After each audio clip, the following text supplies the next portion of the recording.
Dr. Eric Kelly III and a host of phenomenal speakers from all around the globe for this 7-day virtual event that you don't want to miss.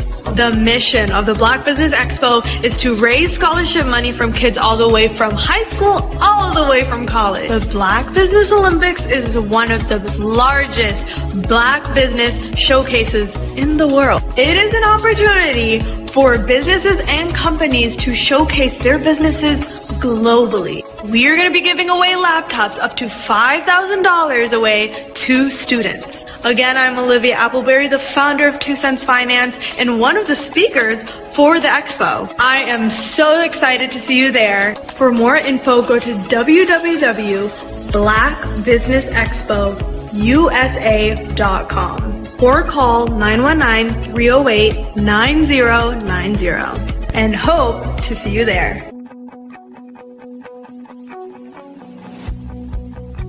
I am Black Business. From the moment I wake until the time I sleep. Yes, I am Black Business. I am Black Business. Tell me, are you Black Business? I am Black Business. Do you support Black businesses? Listen, I support Black business because I am Black Business. Black Business Expo, one of the largest business showcases in the history of Black business in the world. The world! Sign up today at www.blackbusinessexpousa.com or call 919-308-9090. I am Black Business. I am Black Business. From the moment I wake until the time I sleep, I am Black Business. I am Black Business. Are you Black Business? I am Black Business. Do you support Black businesses? I support Black business because I am Black Business. Black Business Expo, one of the largest business showcases in the history of Black America in North Carolina. Join Dr. Eric Kelly III and a host of phenomenal speakers from all around the globe for this 7-day virtual event that you don't want to miss.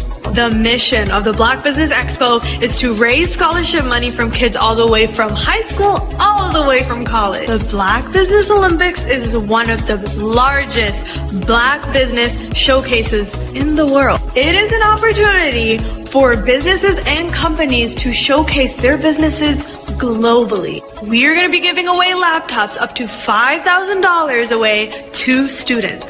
Again, I'm Olivia Appleberry, the founder of 2 Cents Finance and one of the speakers for the expo. I am so excited to see you there. For more info, go to www.blackbusinessexpousa.com or call 919-308-9090 and hope to see you there. I am Black Business. From the moment I wake until the time I sleep. Yes, I am Black Business. I am Black Business. Tell me, are you Black Business? I am Black Business. Do you support Black businesses?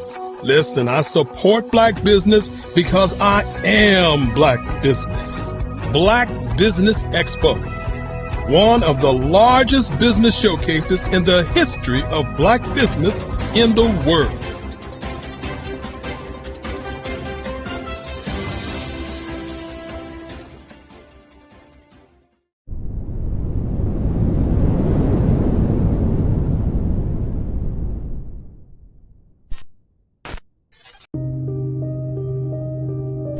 The Black Business Expo is changing my life.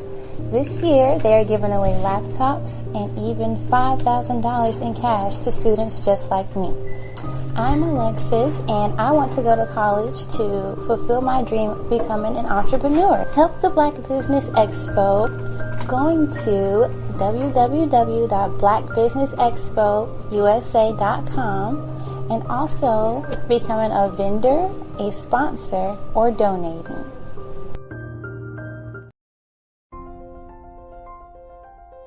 What if you could build your own city? A place where every child can find nurturing people to help them achieve their full potential. A place where every adult can access job training support. Where health education is abundant. Where social justice ruled the land. A place without limitations. Welcome. You have arrived at STEM City USA. It is what every city should be.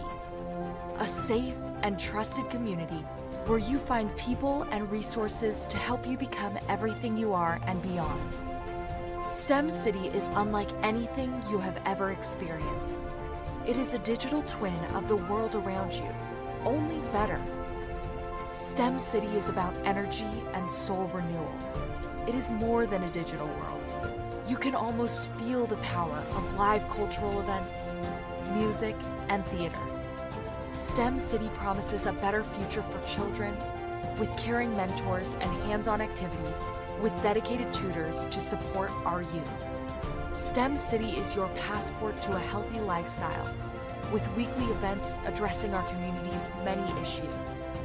STEM City is your financial well-being with helpful information on wealth management, career advancement, job training, and so much more. STEM City is the community you deserve. It is the city where your dreams can come true. STEM City USA, a place in the sky that is accessible to all who reach for the stars.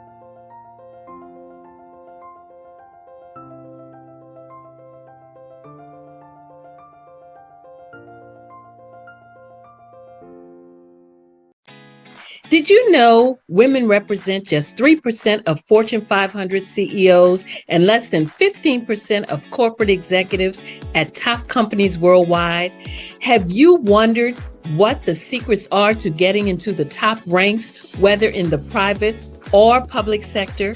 Do you want to figure out how to stop being held back in your career or passed over for promotion? Then you're in the right place. Hi, I'm Dr. Madeline Ann Lewis, President and CEO of the Executive Women's Success Institute. I have decades of experience in the military, the federal government, and corporate America, and my mission is to help women succeed and tap into their full potential. I want to reach 1 million+ women around the world to become the leaders they are meant to be. So if you want to move into a management or executive level position, or maybe you are a female veteran transitioning out of the military into business entrepreneurship, then reach out to the Executive Women's Success Institute at 301-693-3284. Let us get you on the fast track to success.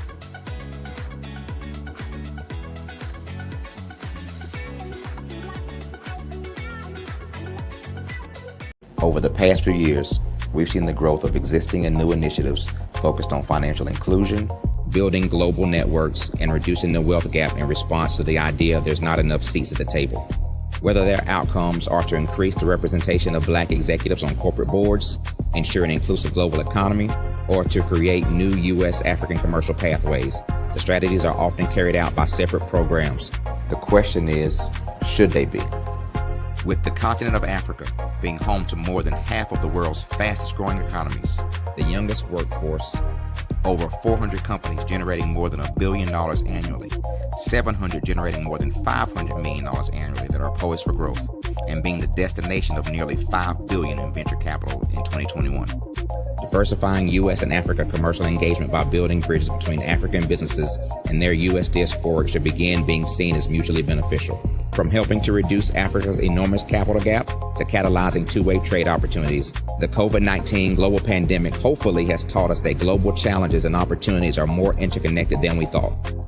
During the pandemic, African companies like Unicorn Flutterwave, insurance provider Reliance Health, ride-hailing app Yasir, and 54 gene, the continent's first bank of DNA on people of African descent, prove that when African companies have access to networks, capital, and information, they grow big, grow fast, and create solutions that are valuable to the world. This is why Be Direct was created. We are the first U.S.-based but African-centric board preparedness and board search company designed to connect U.S. Black talent and corporations to African businesses. Unique and fundamental to Be Direct's success is our process of helping board candidates adapt their experience and networks to an African context before they're connected to high-growth companies that are looking to locally and globally scale. From our focus groups with African business execs and government leaders, we don't ignore the sentiment that business is easy, but people are hard. Having a pool of board candidates with hard-to-access networks and extensive experience across the business life cycle, including successfully raising capital, is table stakes for an initiative like this. So yes, we have that. But corporate or entrepreneurial success in the U.S. does not guarantee success in Africa. Developed alongside industry partners on the continent, our training program, Be Direct Prep, is designed to transpose their experience to create cultural comfort, understanding, and a commitment to helping businesses in Africa scale. Our board governance sessions are African continental and country specific, integrated with cultural awareness and dexterity training, masterclasses led by African industry execs, and mentoring and coaching from African continental-based facilitators. But even more unique to Be Direct Prep, we cap off our training program with an immersion trip to help candidates that have not been to Africa before see and feel Africa's complexity and opportunity from African soil. We all know traditional network-based board placement has historically left a lot of us out of ever really being in the paid board pipeline. Our strategy supports the work of many great organizations that are successfully filling seats at U.S. board tables by creating more tables for those that are still left on the sideline. It's time to start seeing the role and value of U.S. Black talent and businesses on the continent of Africa differently. Old perceptions and habits limit economic inclusion. Let's transition Black talent and the African businesses they will support from the periphery of the global economy to its core. Living in a global lockdown, we all know now how fast local and global economies can change, and see the value of having businesses that hire, strengthen local value chains, and even grow globally. Status quo in any form holds back progress. We must democratize U.S.-Africa commercial engagement by socially and economically connecting cultures that have long been disconnected. It's time for Africa's U.S. diaspora to redefine their global value by helping African businesses scale continentally and globally.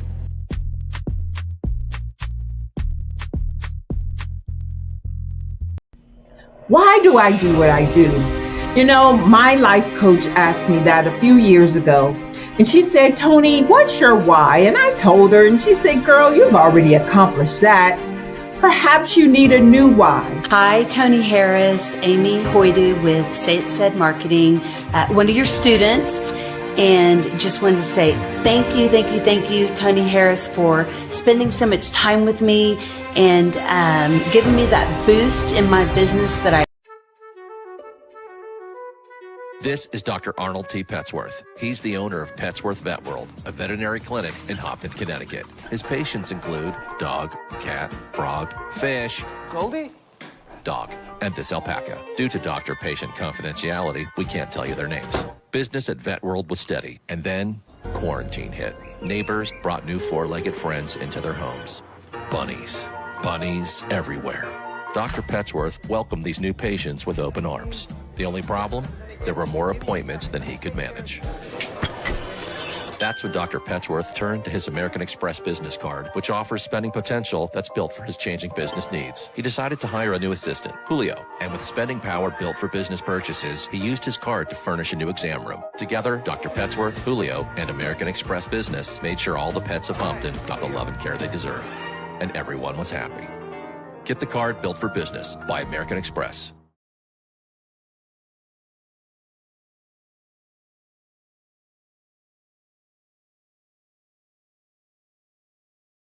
Absolutely. So our coaching program help people that have the lack of time, that lack strategies, and lack the confidence to go after their dream life. So we help them implement tools. We help them implement, I love to leave the inherited lack of finances or the education behind finances. But it wasn't until I lost my firstborn, my only son, that life changed for me. And where I was going after it all, living the corporate life, hit my 6-figure income, and living in my dream house with my dream man, driving my dream car. Wow. I nearly lost it all when I lost my son. And so I realized it only takes one financial catastrophe that can change your entire life. That's what made me start All New Beginnings. Because no matter what's going on in life, there's a new beginning. And because of that, we develop a program called Wise Minded. My little slogan is, don't just dream it, let's live it. If they want to connect with you or work with you, what is the best ways for them to be able to do that? Well, for my social media guru, you can connect with me on every single social media platform as Tanya T. Rose.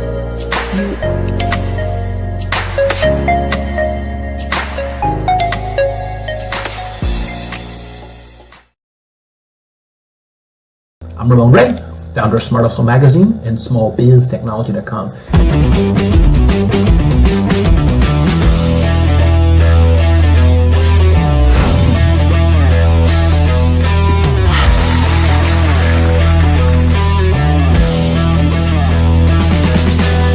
You're here today to celebrate small business success. Stand up on your feet. You rocked the house. It was amazing. Didn't we learn? For me, success comes from failure. One thing not to do is shake somebody's hand like this.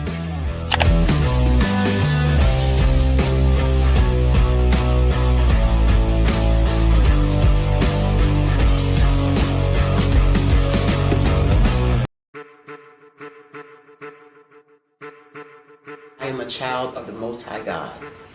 He has gifted me in ways that I could not even imagine and didn't know.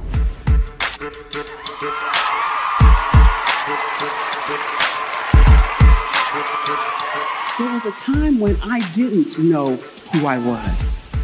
I listened to other people tell me who I should be, what I should do. I listened to people telling me that I should be a boutique owner, that I should be a construction manager, that I should be a laborer. Have you ever felt like you should do something else, be something else, go somewhere else, be wherever you wanted to be, and you felt like you were in a box? Anybody in the room? And you couldn't get out. Anybody in the room? And you kept trying to go and go and you couldn't get out. Anybody in the room? But let me tell you, you need to rock the box. Rock the box.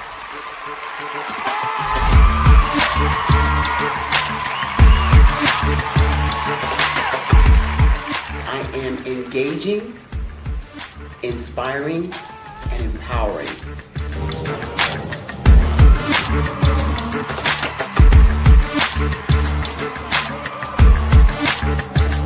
I would give you everything I know.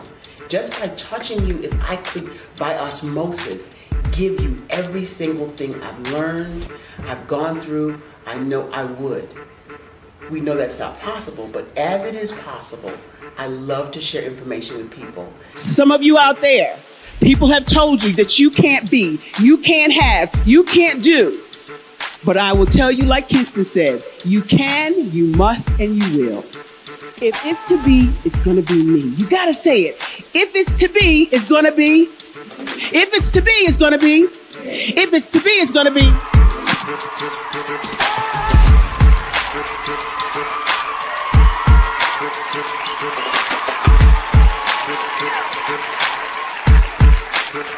Barbara is because she believed what her mama said about her and not what other people told her. Every day you wake up, when you're in a situation, it's your choice whether it's an advantage or the disadvantage. She gained her confidence and her life, and now she is a testimony. If I can help you elevate yourself, then I feel like I'm elevating my own self as well. What you know and I know together can change the world.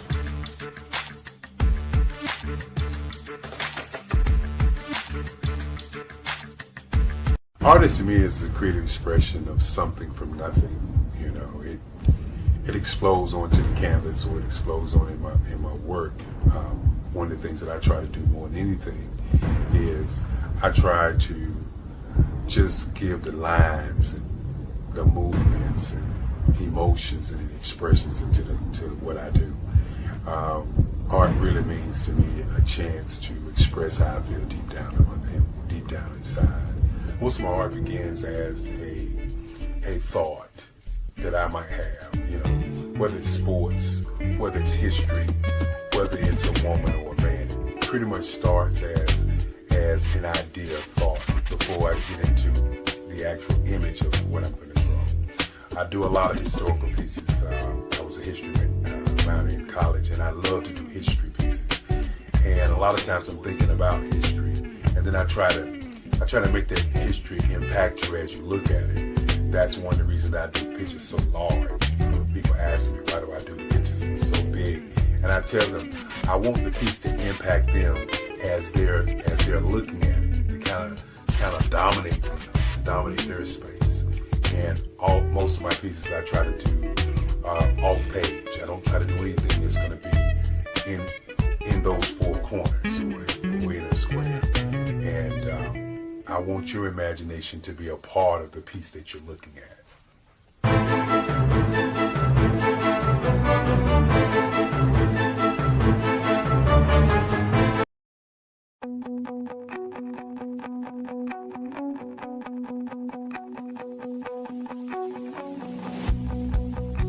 I am Black Business. From the moment I wake until the time I sleep. Yes, I am Black Business. I am Black Business. Tell me, are you Black Business? I am Black Business. Do you support Black businesses? Listen, I support Black business because I am Black Business. Black Business Expo, one of the largest business showcases in the history of Black business in the world. The world! Sign up today at www.blackbusinessexpousa.com or call 919-308-9090. I am Black Business.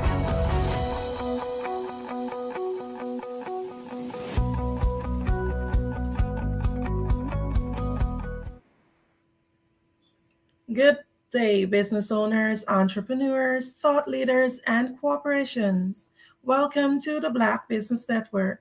My name is Andrea Adams, and I am your Black Business Moderator for this morning on the Black Business Network. The Black Business Network is a 24-hour business network showcasing Black businesses, business owners, entrepreneurs, and thought leaders worldwide.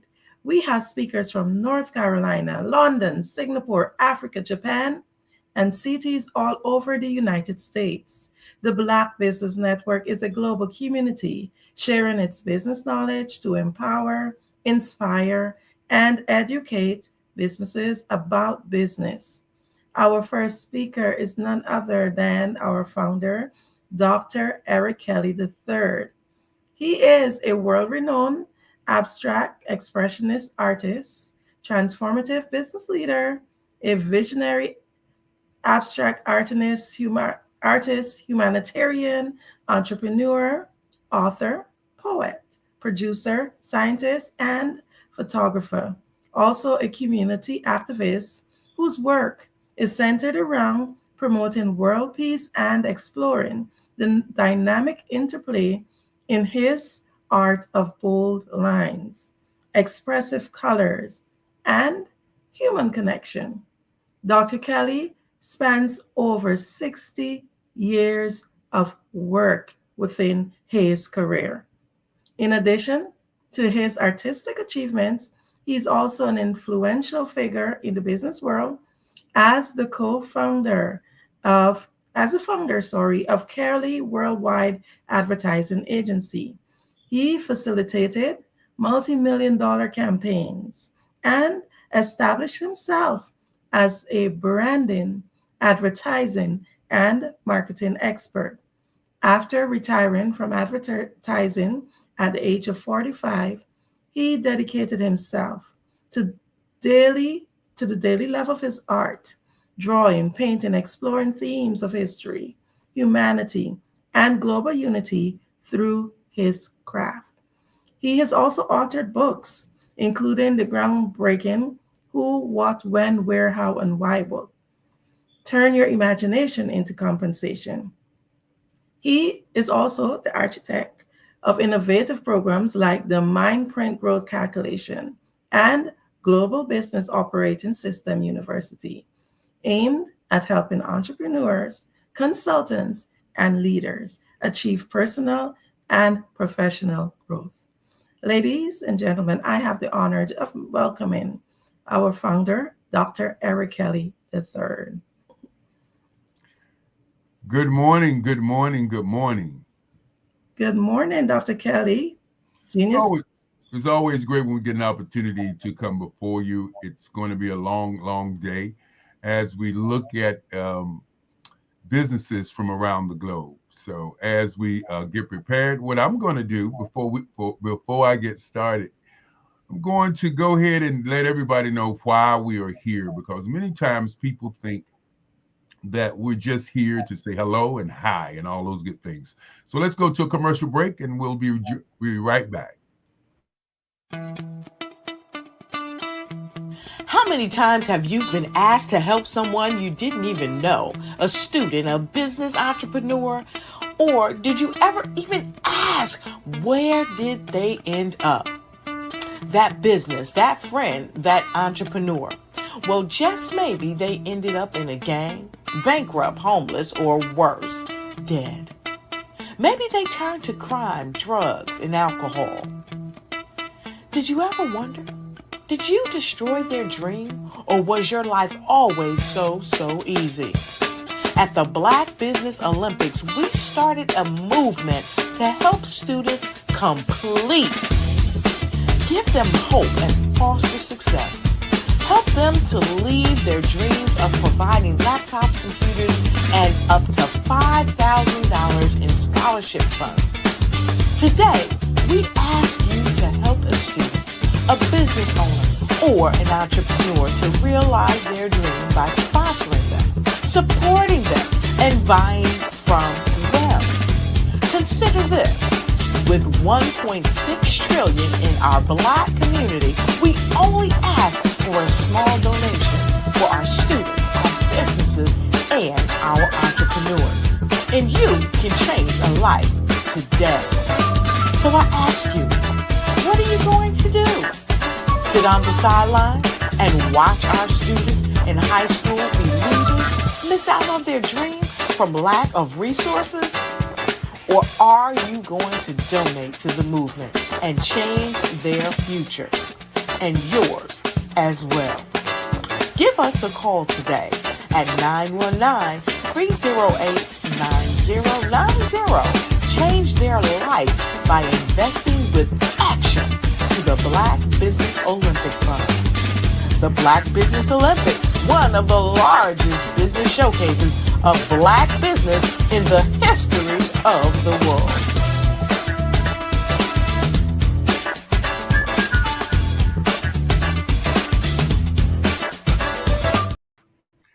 And that's what it's all about. Wanted to make sure that we talked a little bit about that. The Scholarship Foundation scholarships, that's why we do this. Andrea, want to thank you for being our moderator this morning as we get prepared to take people on a journey of 7 days, 24 hours of Black business. And for those of you, if it's your first time, again, thank you so much. And as we say, Andrea, genius is coming. And I'll see you on the other side. Thank you, thank you, thank you. As we get prepared for this week, we want you, first of all, to take a moment and think about, why are you here? What is your purpose? Who are you? What are you going to do on this planet? My new book, the Who, What, When, Where, Why, and How book is finally out.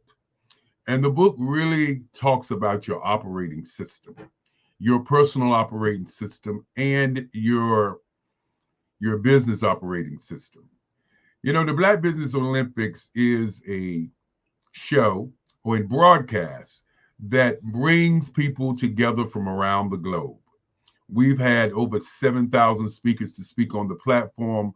We've had over, I would say, over millions and millions of people who have viewed our information. And for those of you out there, if this is your first time, I want to say thank you for tuning in so that we can turn you on. The Black Business Olympics is designed for you as a business owner to go through 7 days of intensive information about businesses around the globe.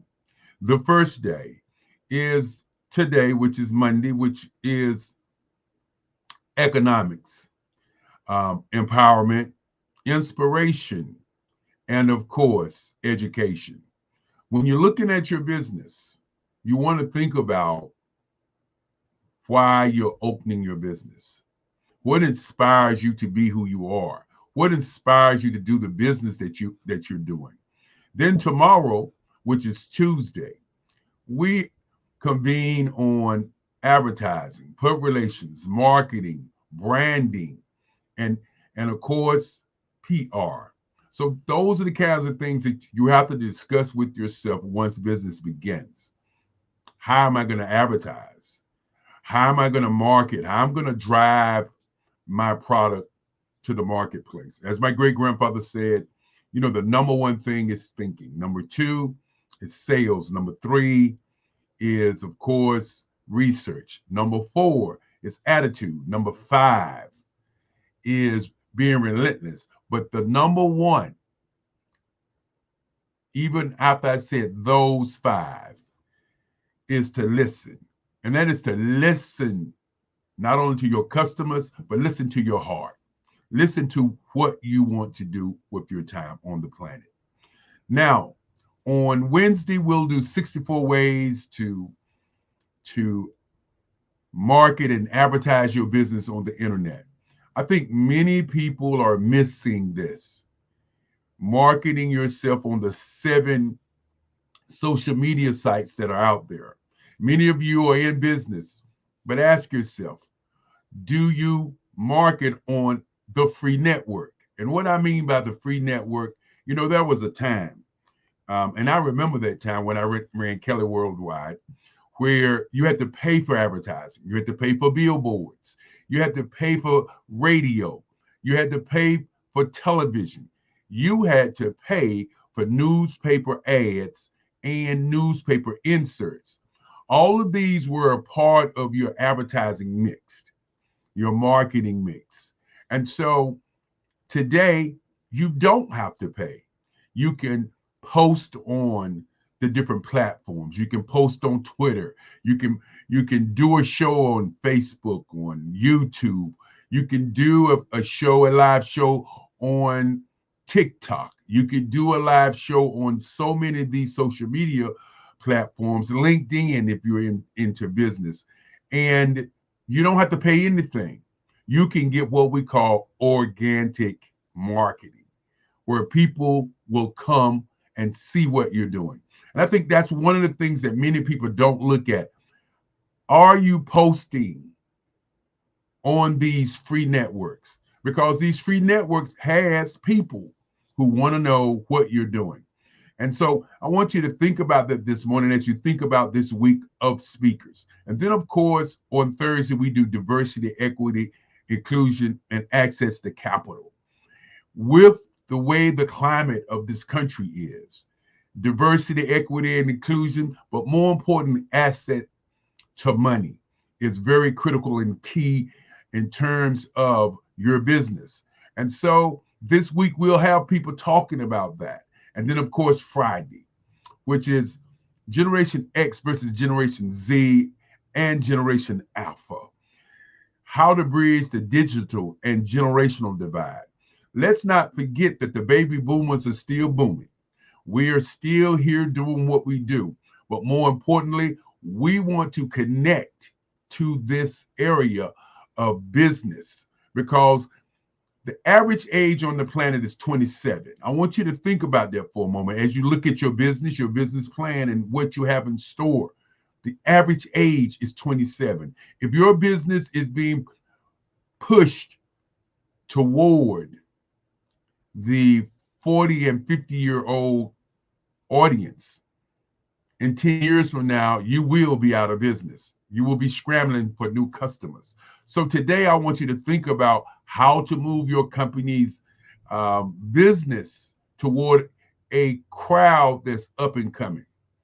The reason that we do this is to raise scholarships for kids, but more importantly, we do it so that we can, again, teach young people that the world is bigger, that the world is for them, that they can become entrepreneurs, that they can use laptop computers, and they can use monies to help them build a company. And that's what it's all about for us. Now, Saturday is Black Business and the Culture. And when I say Black Business and the Culture in health, two things are very prevalent. What is the culture of your business? I want you to think about that for a moment. What is the culture? It's very important for people to not confuse your brand with your culture. And so health is the second part of our Saturday. Now, on Sunday, and Sunday is innovation and technology. And so I want to stop right there and talk a little bit about Sunday, because Sunday is very, very important, where we get an opportunity to talk about the new technologies that are coming toward us. You know, at one time, we talked about blockchain technology. We talked about, AI. We talked about what was coming next. We're going to discuss this week what's coming next. And I want you to be prepared for online live shopping. That is the next trend. For those of you out there who don't have AI as a part of your business mix, you are missing out on a great opportunity. Chat GPT, we hear about it. Perplexity, we hear about it. Claude, we hear about AI. Are you using AI in your company today? We hear the rumblings that AI is going to take your job or take everyone's jobs. Well, I want to state one thing this day, and I want you to think about this. AI cannot do anything without a human touch. So whatever business that you're in, you can expand your business by using AI. By getting the AI agent, you can expand your business. So with that being said, let's get into the meat of what I want to talk about this morning. Let's get into what I call the meat. You know, there are several things that I want you to think about this morning. I want you to think about your mind. I want you to think about what you're thinking about. I'm going to say that again. I want you to think about your mind, and I want you to think about what you're thinking about. I want you to think about your mind, and I want you to think about what you are thinking about. In my book says use your imagination for compensation. But before you can do that, I want you to understand that there are different levels of mind mastery. And so saying that, I want you to think about first, what is your mind state? What is your mind state? What are you thinking about right now? How and who formed your state of mind? And many times we hear about starting from the bottom and going to the top. We hear about hustle, hustle, hustle. Why is your state of mind in that box? I want you to think about that today because your state of mind is very, very important. Your state of mind sometimes decides what you charge as a business owner. It also puts you in the state of mind of how you start your business.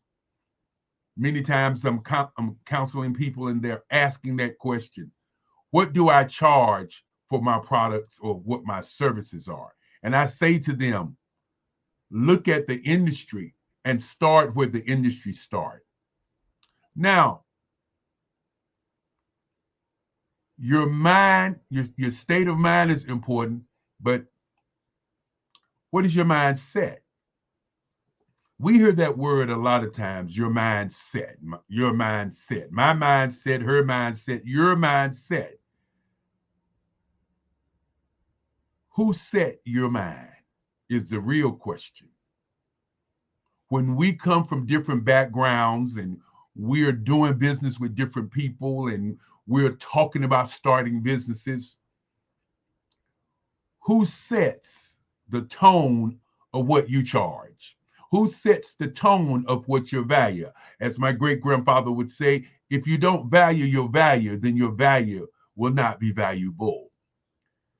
And your state of mind, your mindset are critical. This morning, I want you to make a mind shift. And that mind shift is to begin to look at what your real goals are. Are your real goals to work until you're old and gray? Or are your real goals to do something that you want to do every day for free? That is the key. Not finding a job, not following the follower, but beginning to do what you want to do every day with no hesitation. I asked the question, are you the distraction to your success? What I mean by that is, what do you do every day towards your success? Are you spending more time watching TV, watching soap operas, watching drama on the internet? What do you spend your time with? Are you a distraction to your success? Do you take out the time to look at your industry every day? Do you know who are the major players in your industry? Do you know who sets the tone for your industry? And so your mindset, your mind shift, your state of mind is very important. Now, what is your operating system? How do you operate? Are you waking up each day and looking at your schedule and just doing it your way, which is a distraction? Or are you waking up each day and do you have a system in place that if you don't do any work today, that system runs in a way that operates your business and your personal life? Now, I open up talking about thinking.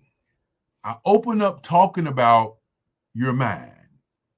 I open up talking about shifting, growth. I open up talking about your mindset.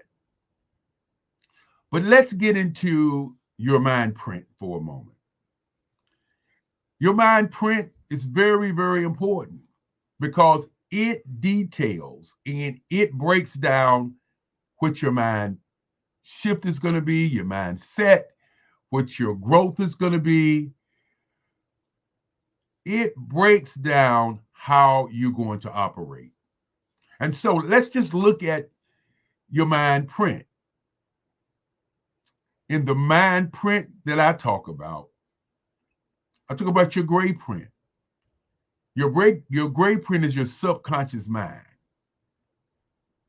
I continue to say what you're looking for is looking for you. If you're tuned in today, you're looking for information on business and how to do business. Your subconscious mind has no filter. It is, as many say, what you think about all day is who you are.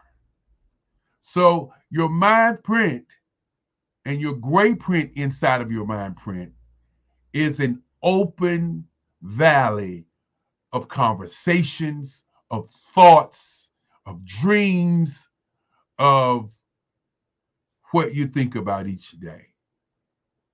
I want you to sit down today and think about what you want in your life and in your career.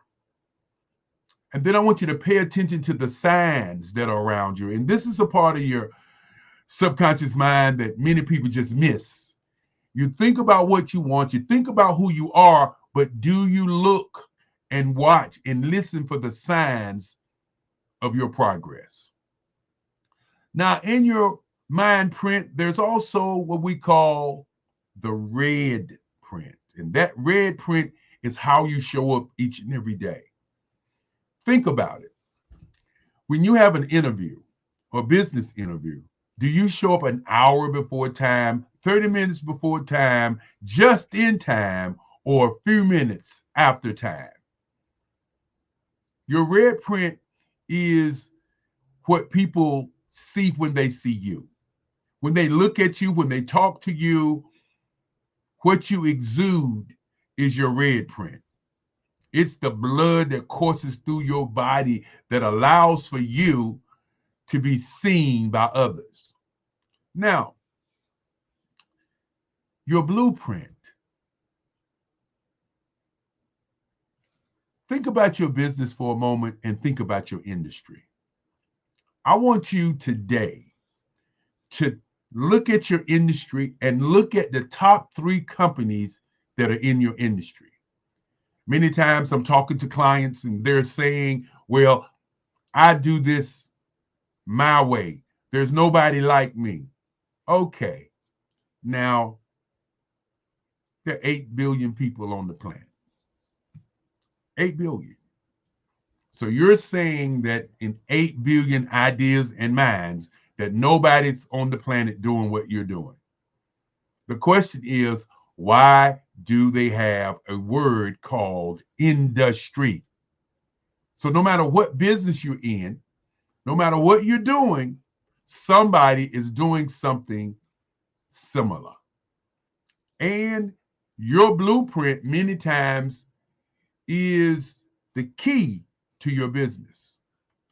But why do I say sometimes is the key?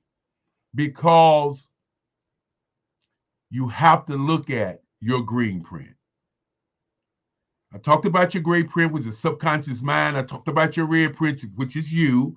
I talked about the blueprints, which is your industry, but your green print is how you make money. What do you do to make money? If you're looking at a big conglomerate company and that company has over 1,000 employees, how do you compete when you're an army of one? When you don't have a team, you're an army of one. How do you change being an army of one? Well, in the new future, they're saying that 3 and 5 people will be running billion-dollar companies by using AI. I want you to think about what I just said. But your green print begins to outline how you earn money from the industry that you've researched to see how they do business. When you're doing that research, there are 3 things that you can do. You can go to the library and find information on that company. You can go online, find that company's annual report, or you can buy stock in that company and that company will send you information. Those are some simple things that you can do by researching the industry. Now, your black print. That black print is the most powerful part of business, really of life. What is your exit strategy? What is your legacy? What is your retirement? Does retirement mean that you just disappear? No. Retirement means what is the next goal? What is the next thing that you're going to do? Your exit strategy. Who is in line to run this great company that you've created? And then, of course, what is your legacy going to be? Where is your legacy? Who runs your legacy? Your black print is so important as you think about your tomorrows. Many times we talk about in business, let's think about the end in mind. The end in mind is very important. This morning, I wanted to get into these particular parts because many people don't see the light of day when it comes to business because they don't have what we call an operating system. When I say an operating system, I don't mean you wake up in the morning, you have things outlined, and you go to those goals. An operating system is a system that somebody else can get from you and run your company and run your life. This is something that I'll be talking about on our Sunday conversation. Your operating system. Let me give you an example of what an operating system is so you can think about it all week long while you're watching all the great speakers. You have a telephone, and on that telephone has apps. Those apps that are on your telephones are a part of the tools that you utilize to be successful. My mother said to me, she's glad that I didn't have an iPhone, a computer that's more powerful than the computer that Ronald Reagan had, that the government had when I was coming up. Because probably I may not have graduated from high school because that phone is the most powerful tool we have in our hands. And so that phone is ran by an operating system. That operating system is upgraded every 6 or 7 months. Are your operating system upgraded?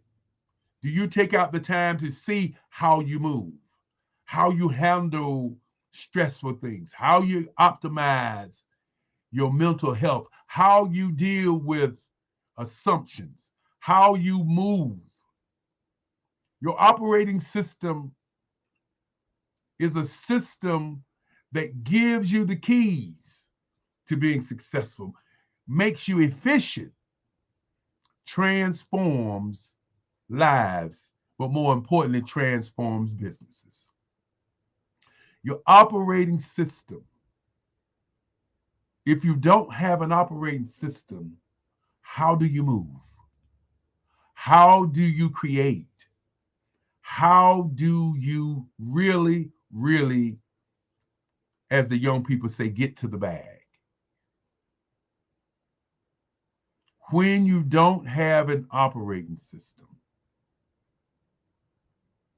you don't have a business. Many times I talk about, are you a distraction to your success? You are a distraction to your success if you don't take the time and build out your business plan. If you don't take the time and look at who you are, why you're here, what you plan on doing, where you are going, and how you're actually going to get there. Many people say you must know your why. I say that you must know your you, your I system. How do I communicate?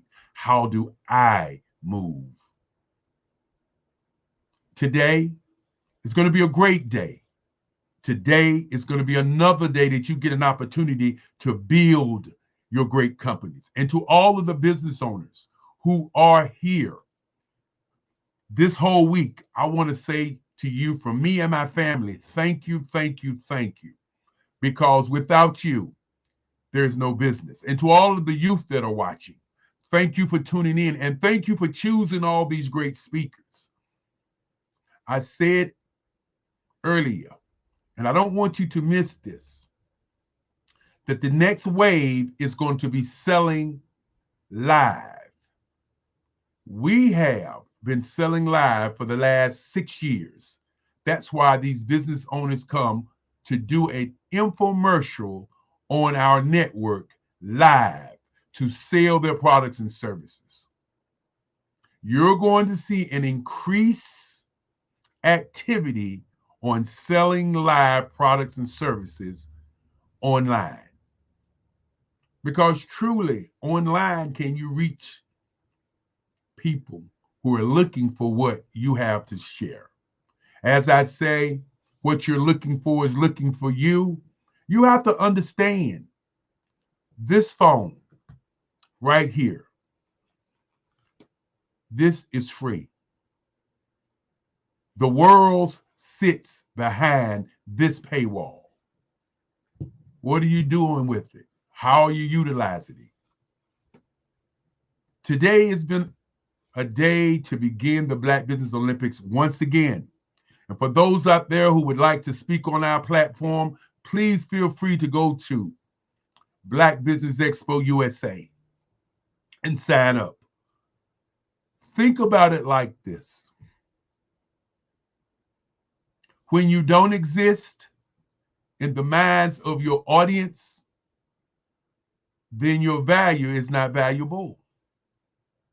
When you don't exist in the minds of your audience, your value is not valuable. Many would say that a closed mouth don't get fed, but a closed mind don't benefit. We hear all of these statements, such as you can lead a horse to water, but you can't make him drink. My great-grandfather used to say that's not true. He'd say with influence and salt in that horse's mouth, that horse will drink the water. Are you the salt to your audience? Think about that as you look at your business. Are you the salt to your audience? Are you in front of the correct audience? I would submit to you the reason that many people are not successful today is because they don't have an operating system, and they don't have, or they are not the salt to their audience. Let's stop being an army of one and build teams. Let's start looking at what our blueprint is, what our green print, what our gray print is, and what our black print is. Let's begin to look at what the future holds. Let's look at how we move. I'm Eric Kelly III. As I bring our moderator this morning up today, want to also say to each and every one of you, thank you, thank you, thank you, thank you for being a part of this movement as we work to do 365 days live businesses from around the globe. Good morning again, Dr. Kelly. That was such an informative message, and I am blessed by it. And I know that the viewers, they're definitely going to have great substance. We just are going to encourage them to ensure that they apply it, because application is important. Thank you. Well, I want to say to you this morning, thank you for being here, and thank you for sharing your time with us for the last 4 years. Thank you for the business that you do and the company that you run. And with that being said, I'm looking at the time clock, and the time clock says 9 o'clock. We're going to say genius is common. And while you do the getting out of here, I'm going to say Jesus is coming, and I'll see you on the other side. Thank you so much. We'd like to take a moment to just thank our sponsors. The Black Business Network's Expo mission is to raise funds for high school seniors going to college or K-12 entrepreneurs. This expo is a fundraiser for students. You may go to blackbusinessexpousa.com to donate to the scholarship fund, or you can Cash App BBX USA. Our goal is to give laptops and up to $5,000 to 10 students. Students can register online at blackbusinessexpousa.com. Every dollar counts. We want to remind you to donate to the scholarship fund. We want to thank our Black Business Expo USA sponsors for January 2025. NC 100, Suede Soul, Carolina, Virginia Minority Supplier Development Council, Step Management, Margie McLean Foundation, Inc., Genius is Common, Executive Women's Success Institute, The Quality Coaching Company, Superwoman Business Services, Creative Force Studios, Lee Entertainment, Black Business Olympics, Artistic App Design, Banks Law Firm, Black Business Expo USA. Genius is Common, and I'll see you on the other side. The Black Business Expo's mission is to raise funds for high school seniors going to college or K-12 entrepreneurs. This expo is a fundraiser for students. Please, you may go to www.blackbusinessexpousa.com to donate to the scholarship fund or use the Cash App at $BBXUSA. Our goal is to give laptops and up to $5,000 to 10 students. Students can register online at www.blackbusinessexpousa.com. Every dollar counts. Please donate to the Black Business Expo USA Scholarship Fund.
Dr. Eric Kelly III and a host of phenomenal speakers from all around the globe for this 7-day virtual event that you don't want to miss. The mission of the Black Business Expo is to raise scholarship money from kids all the way from high school, all the way from college. The Black Business Olympics is one of the largest Black business showcases in the world. It is an opportunity for businesses and companies to showcase their businesses globally. We are going to be giving away laptops up to $5,000 away to students. Again, I'm Olivia Appleberry, the founder of 2 Cents Finance and one of the speakers for the expo. I am so excited to see you there. For more info, go to www.blackbusinessexpousa.com or call 919-308-9090 and hope to see you there. I am Black Business. From the moment I wake until the time I sleep. Yes, I am Black Business. I am Black Business. Tell me, are you Black Business? I am Black Business. Do you support black businesses? Listen, I support black business because I am black business. Black Business Expo, one of the largest business showcases in the history of black business in the world. The world! Sign up today at www.blackbusinessexpousa.com or call 919-308-9090. I am black business. I am black business. From the moment I wake until the time I sleep, I am black business. I am black business. Are you black business? I am black business. Do you support black businesses? I support black business because I am black business. Black Business Expo, one of the largest business showcases in the history of Black America in North Carolina. Join Dr. Eric Kelly III and a host of phenomenal speakers from all around the globe for this 7-day virtual event that you don't want to miss. The mission of the Black Business Expo is to raise scholarship money from kids all the way from high school, all the way from college. The Black Business Olympics is one of the largest black business showcases in the world. It is an opportunity for businesses and companies to showcase their businesses globally. We are going to be giving away laptops up to $5,000 away to students. Again, I'm Olivia Appleberry, the founder of 2 Cents Finance and one of the speakers for the expo. I am so excited to see you there. For more info, go to www.blackbusinessexpousa.com or call 919-308-9090 and hope to see you there. I am black business. From the moment I wake until the time I sleep. Yes, I am black business. I am black business. Tell me, are you black business? I am black business. Do you support black businesses? Listen, I support black business because I am black business. Black Business Expo, one of the largest business showcases in the history of black business in the world.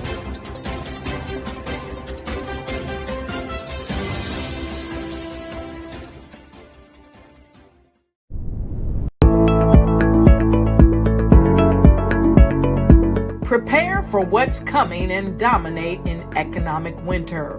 Stand strong and thrive by showcasing your great products and services globally through the Black Business Network and Black Business Olympics.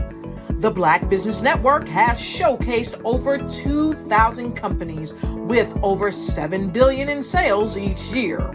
Over 10 million attendees have viewed the rebroadcast each month. Through the Black Business Olympics, unique styles of business training and mentoring are turning students into business owners and entrepreneurial warriors who will dominate in any economy. Gain the ultimate advantage of the Black Business Olympics, 7 days of unbelievable topics and speakers speaking around the globe. Donate your time and experience to provide expertise and scholarships to students worldwide and change the world. Now, more than ever, new insights, tools, strategies, and capabilities are needed. This is your chance for a major presentation to the world. Fill out the form and join the more than 2,000 speakers who have presented to over 200 countries. Join the Black Business Network streaming live into the Metaverse, STEM City, Black Multiverse Enterprises, Hulu, Amazon, YouTube, iHeartRadio, Apple, Facebook, LinkedIn, Pod TV, IBM TV, Spotify, and Google Podcasts. Sign up today. Spaces are limited, and we will see you there.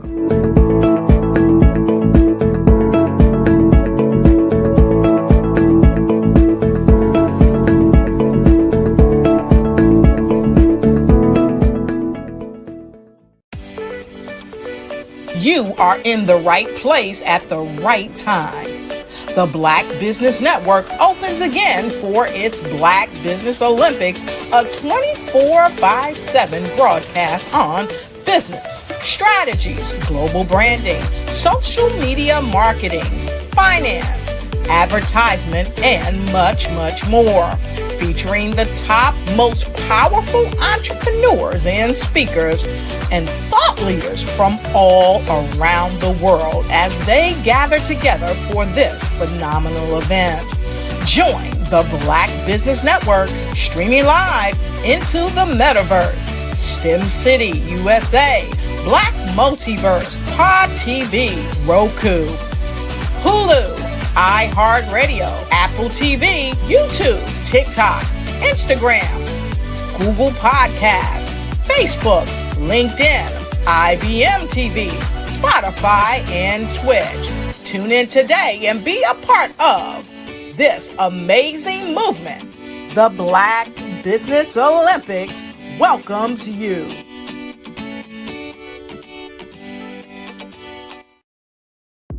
The Black Business Network and Black Business Olympics are essential platforms for Black business owners globally. They provide the tools and support you need to succeed in today's competitive marketplace. Join us today as we collaborate together with businesses from around the world to support our children, students, and young future entrepreneurs, Black businesses and corporations. We raise funds for students going to college and young entrepreneurs who are aspiring to be business owners, and we invite you to be a contributor today.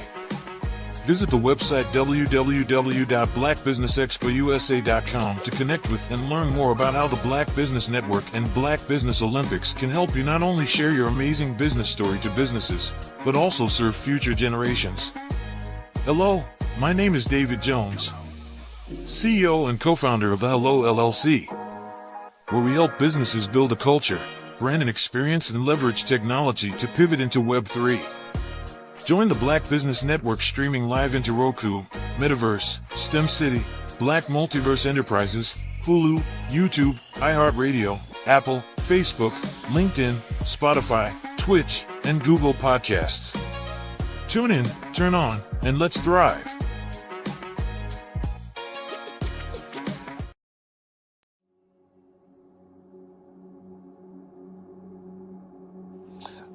I was born and raised in southeastern West Virginia, the coal fields. My father was an AME minister. For me, I was very fortunate. Even though I grew up in the segregated South, I was surrounded by flourishing Black businesses, doctors, lawyers, bankers, dentists. They were all there and they were all successful. And I guess that's part of my dream, is to see that success come back. My name is Joseph Simmons, and I am the founder of the Center for Micro-Entrepreneurial Training. We have this moment in time where we can change the trajectory of people.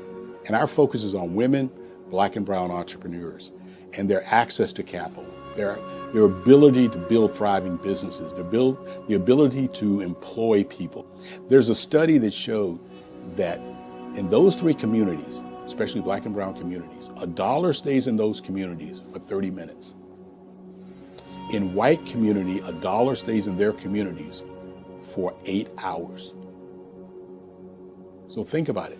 For you in a Black or brown community to get gas, to get food, to go to a restaurant, you've got to leave your community, take those dollars out of that community and take it to another community that's already being well served. So if we can reverse that, if we can go from 30 minutes to an hour to 2 hours, that's progress. That's what we need to do. I was with SCORE. And then in May of 2020, of course, the events happened in regards to the murder of George Floyd. The other thing that I was experiencing was the denials of federal funds for small businesses. And it revolved around one thing. These businesses were not being prepared for grants and for government programs. And I came up with the idea for the Center for Micro-Entrepreneurial based off those two things. Morgan Stanley had a report out in 2020, first quarter, and it talked about there were 3 groups that were massively devastated by COVID-19 on their business. That was 1, women, number 2, Black, and number 3, brown entrepreneurs. The research showed that they had less cash on hand, they had less opportunity to go into a bank and get money, and they were very dependent on family and friends to keep their business up and running. If we can focus on those 3 groups, then we can have a dramatic impact on our communities. Really, the focus is on 3 areas. And those 3 areas are 1, the people, number 2, the courses, and number 3, a support network. Here at CMAT, we will provide you with the fundamentals for generational success. And you will be creating a vibrant community by attending our 5-day immersive training course.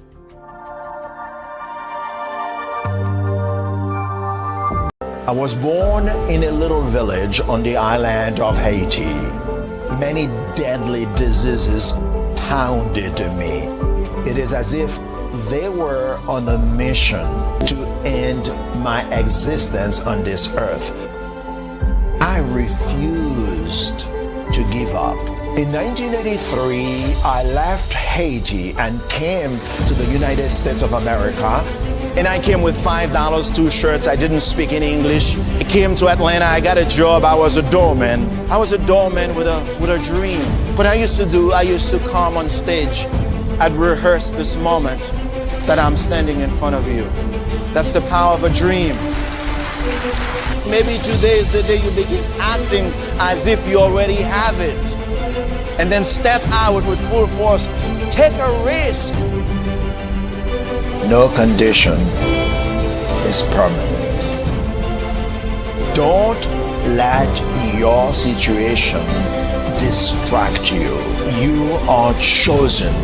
You are called. You are born for a purpose in this life.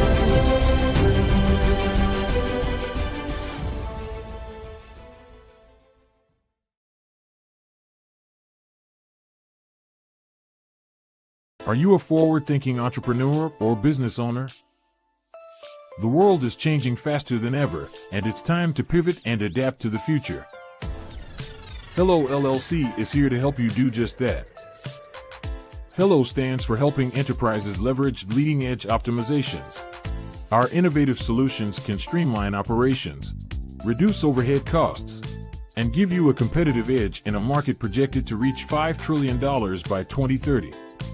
By pivoting to the metaverse, businesses can tap into a rapidly growing market that is projected to be a significant part of daily life for 25% of Americans by 2026. As a full digital metaverse agency, the Hello LLC can help you create custom solutions to streamline operations, increase productivity, reduce costs, and drive brand recognition. Why should you pivot to the metaverse with the Hello LLC? By leveraging cutting-edge technology, you can provide immersive experiences for your customers, expand your global reach, and unlock new revenue streams. Contact us today to make the pivot.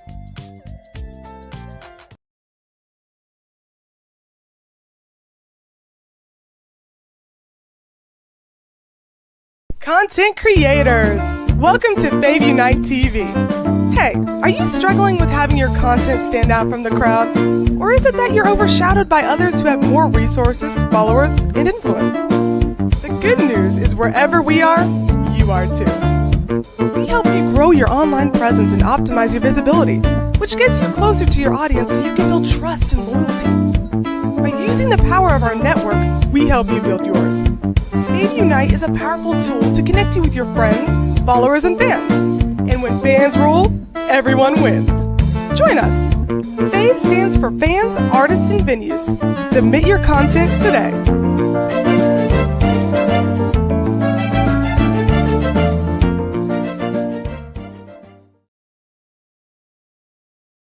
Sometimes you got to hear the news from the Black perspective, and more specifically, Black publishers. And that's exactly why you have to download the Hey Tie app, the largest mobile app delivering breaking news, videos, and podcasts from 200 of your favorite Black publishers. Yes, 200 Black publishers delivering news as it happens, literally all in one app. Go to HAYTI.com or download the app in the Google Play Store or Apple App Store. It's completely free, along with information that you can trust, so go check them out. The Black Business Expo's mission is to raise funds for high school seniors going to college or K through 12 entrepreneurs. This expo is a fundraiser for students. Please, you may go to www.blackbusinessexpousa.com to donate to the scholarship fund or use the Cash App at $BBXUSA. Our goal is to give laptops and up to $5,000 to 10 students. Students can register online at www.blackbusinessexpousa.com. Every dollar counts. Please donate to the Black Business Expo USA Scholarship Fund.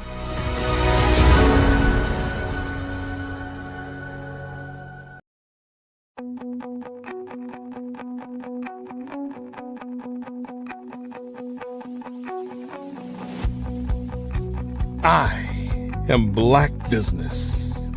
From the moment I wake until the time I sleep. Yes, I am Black Business. I am Black Business. Tell me, are you Black Business? I am Black Business. Do you support Black businesses? Listen, I support Black business because I am Black Business. Black Business Expo, one of the largest business showcases in the history of Black business in the world. The world! Sign up today at www.blackbusinessexpousa.com or call 919-308-9090. I am Black Business.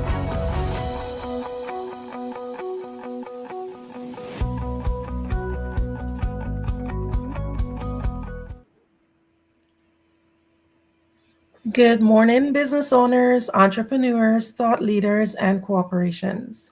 Welcome to the Black Business Network. I am Andrea Adams, and I'm your business moderator for this morning on the Black Business Network. The Black Business Network is a 24-hour business network showcasing Black businesses, business owners, entrepreneurs, thought leaders worldwide. We have speakers from North Carolina, London, Singapore, Japan, and cities all over the United States. The Black Business Network is a global community sharing its business knowledge to empower, inspire, and educate businesses about business. Our second guest this morning is none other than Dr. Rhonda Simmons. She is an executive in balance and neutral systems strategist, international speaker, student success coach, ordained minister, multi-best-selling author, and founder, CEO.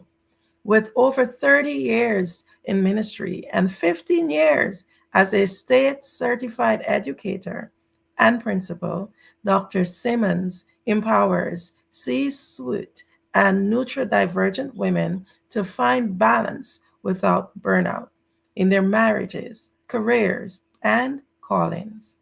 She's the visionary behind the Simmons Empowerment Foundation, Inc., which supports unwed teens with safe housing and personal growth opportunities. Dr. Simmons is dedicated to transforming lives through coaching, self-discovery, and empowerment. Based in Texas, she shares her life with her husband, Jeff. I present to you Dr. Rhonda Simmons. Good morning, Andrea. How are you today? I am doing great, Dr. Simmons. How are you? I'm excellent. Thank you for having me on the show today. It's indeed a pleasure to have you. Now, I will be asking you quite a few questions with such an interesting bio. I myself, and I know the audience, we're just excited to learn more about you and what you do. Can you just tell us a little bit about your journey in the aspect of what led you to create the Renew You, Love Your Life program? Well, as you read in my bio, I am a state certified educator and school principal.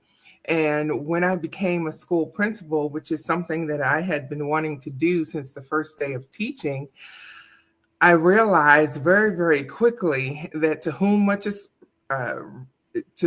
given, much is required. And the cost factor of that position, not in dollars and cents, but in energy, in time, in emotional deposits to be successful in the job, it was more than I wanted to pay.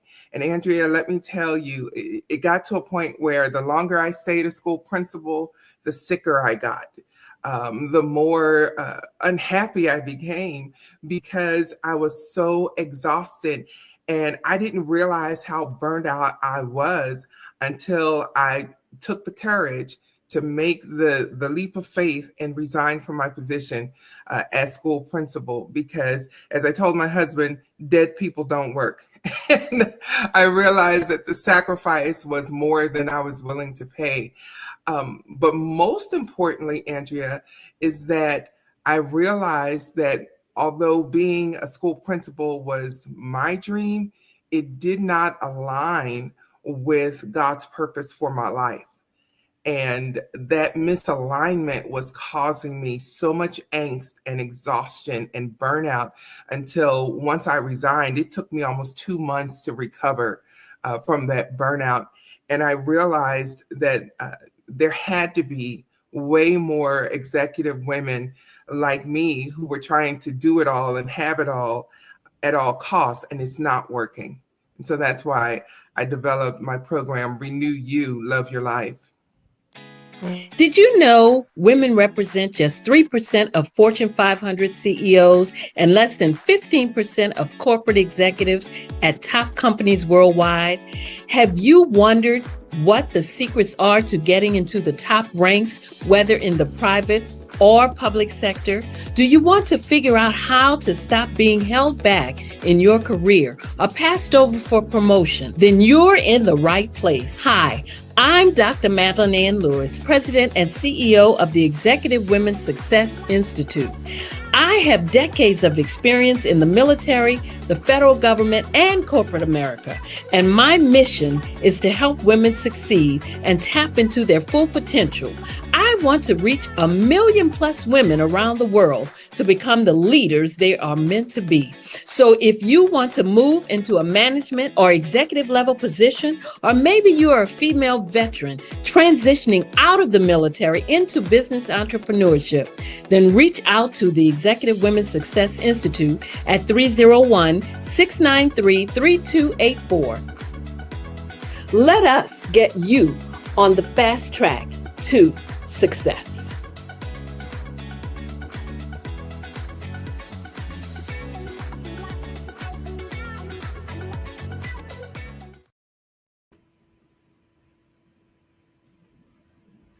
Yes, Dr. Simmons, thank you so much. So as we continue, we want to dive a little bit more deeper into the idea of burnout, because I'm sure a lot of people can relate to that. Why do you believe that a lot of business owners struggle to find balance and end up with burning out? I believe some of the main reasons for the burnout is because business owners wear so many different hats. In fact, when you're first starting out, you're wearing all of the hats in a business. You're the founder and CEO, you're the accountant, you're the sales manager, you're the business manager. And so because of the responsibility is so great, especially in the onset of your business, it becomes the top priority at the expense of everything else in your life. And there has to be a balance in order for us to thrive as business owners. And the sooner we set those systems in place so that we can be balanced, the better off we'll be, and we'll be able to bring our best selves to the clients that we serve. Wow. Now, with most things, there's usually some form of a sign that something is regressing. So, whenever a person, what are the common signs that someone should look out for to indicate that they may be on the verge of a burnout? Some of those signs would be decreased productivity, where you are almost paralyzed in not getting things done. You get stuck on a project that should take a few minutes or an hour, and you just lose sight of the path of what you should be doing, when you should be doing. You miss opportunities, you miss deadlines, extreme exhaustion, an exhaustion that a good night's sleep is not good enough. You wake up tired, you go to bed tired. Those are some of the signs of being burnt out. Wow. So, can you just tell us how exactly does being burnt out impact the business owner's work, their relationships, and their personal life? Absolutely, Andrea. When a business owner is burnt out, oftentimes they hesitate in making sound decisions. And sometimes in business, you don't have the opportunity to be hesitant. You have to make quick decisions. But when you're burnt out, you're unable to do that effectively, or if at all.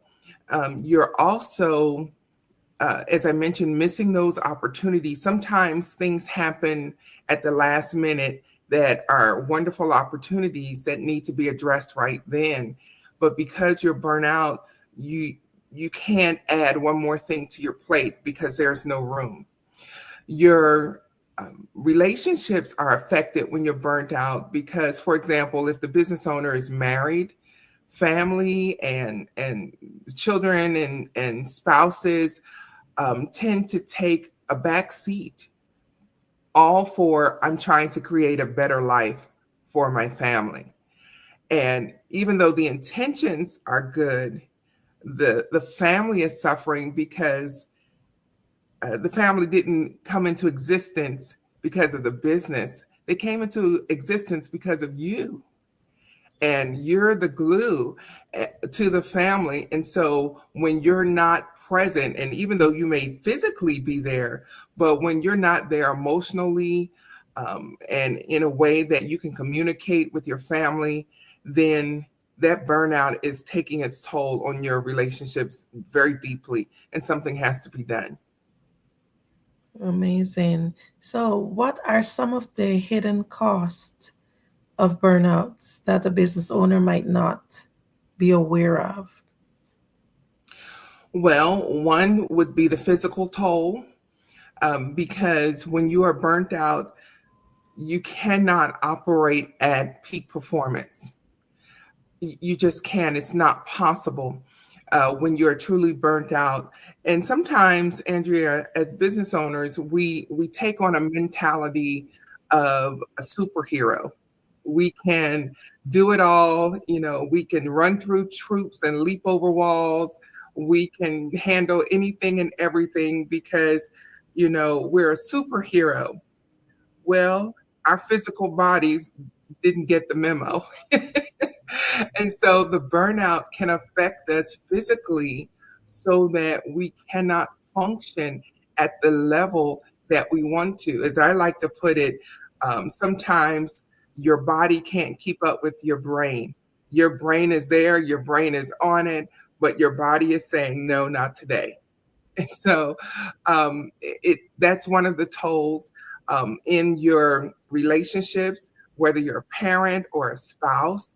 Um, Communication is limited when you're burnt out and you're working all the time. You're not able to be there emotionally for the people that you love. And that's what they need the most.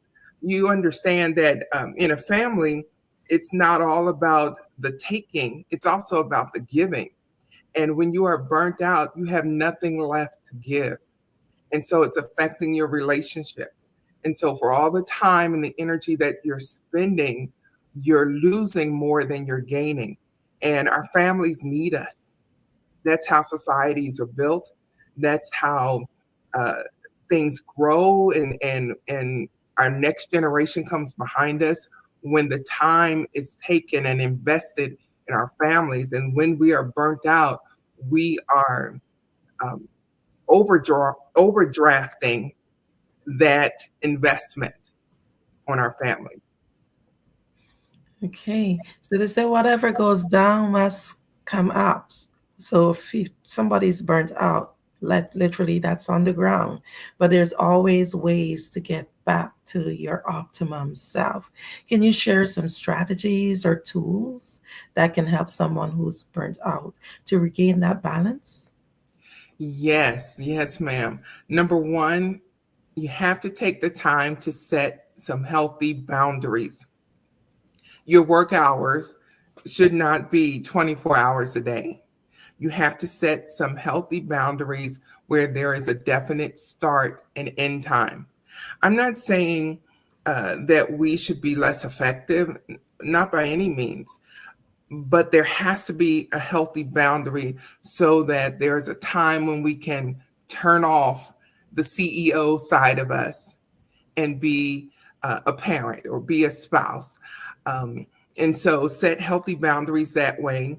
We need to also take the time to invest in our own physical health, whether that's taking a walk, doing a workout at home in a gym if you have one, or just getting outside in nature. Do something away from work that is unwork related that gets your body up and moving, because that will really replenish your creativity in your mind and it will help you be more productive. The third thing is journaling. Journaling is so cathartic. It will help you as a part of your routine of taking care of your physical body.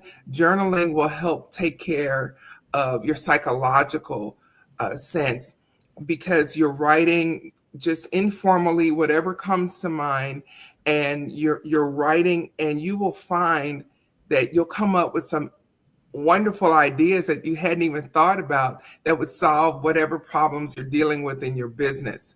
And so journaling, taking care of your physical body, and setting healthy boundaries are just some of the strategies that business owners can put into place right now.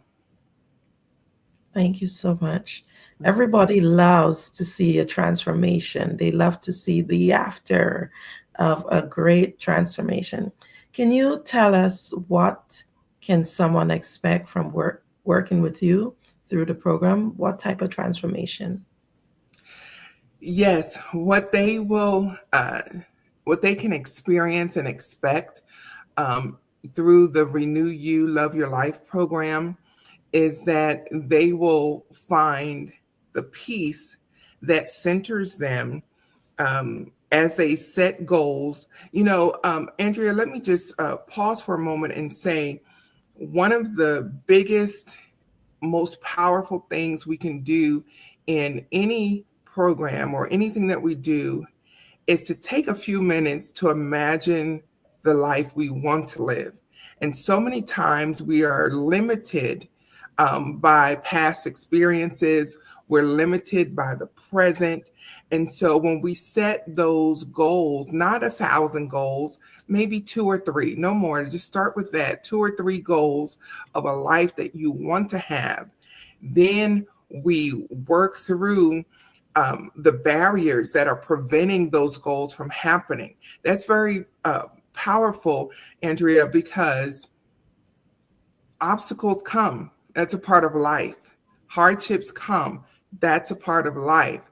Those are things we cannot control. And so the key is to have a plan in place for overcoming those obstacles. And then, as I like to say, we need to detox.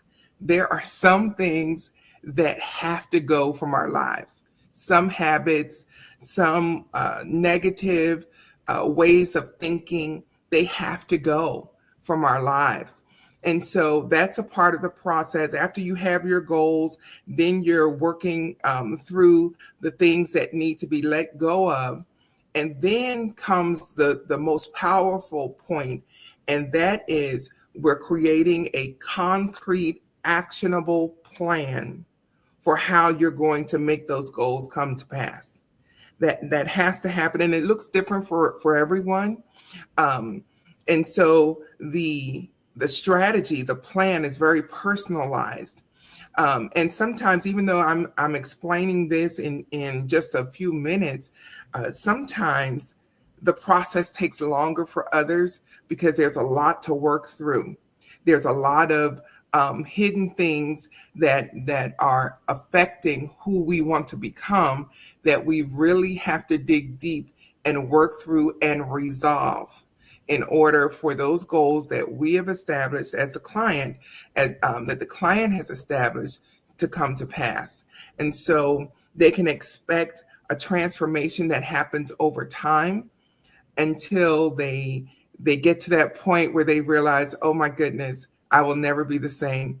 Andrea, let me just conclude this question with this. One of my clients that I worked with through this process, I was on a session with her and some others just a week or so ago, and it wasn't about coaching at all. And she shared with the group, she said, oh my goodness, when I worked with Dr. Rhonda, I don't think I could handle what I'm dealing with right now if we had not worked through the things we needed to work through then. It prepared me for what I didn't even know what was coming.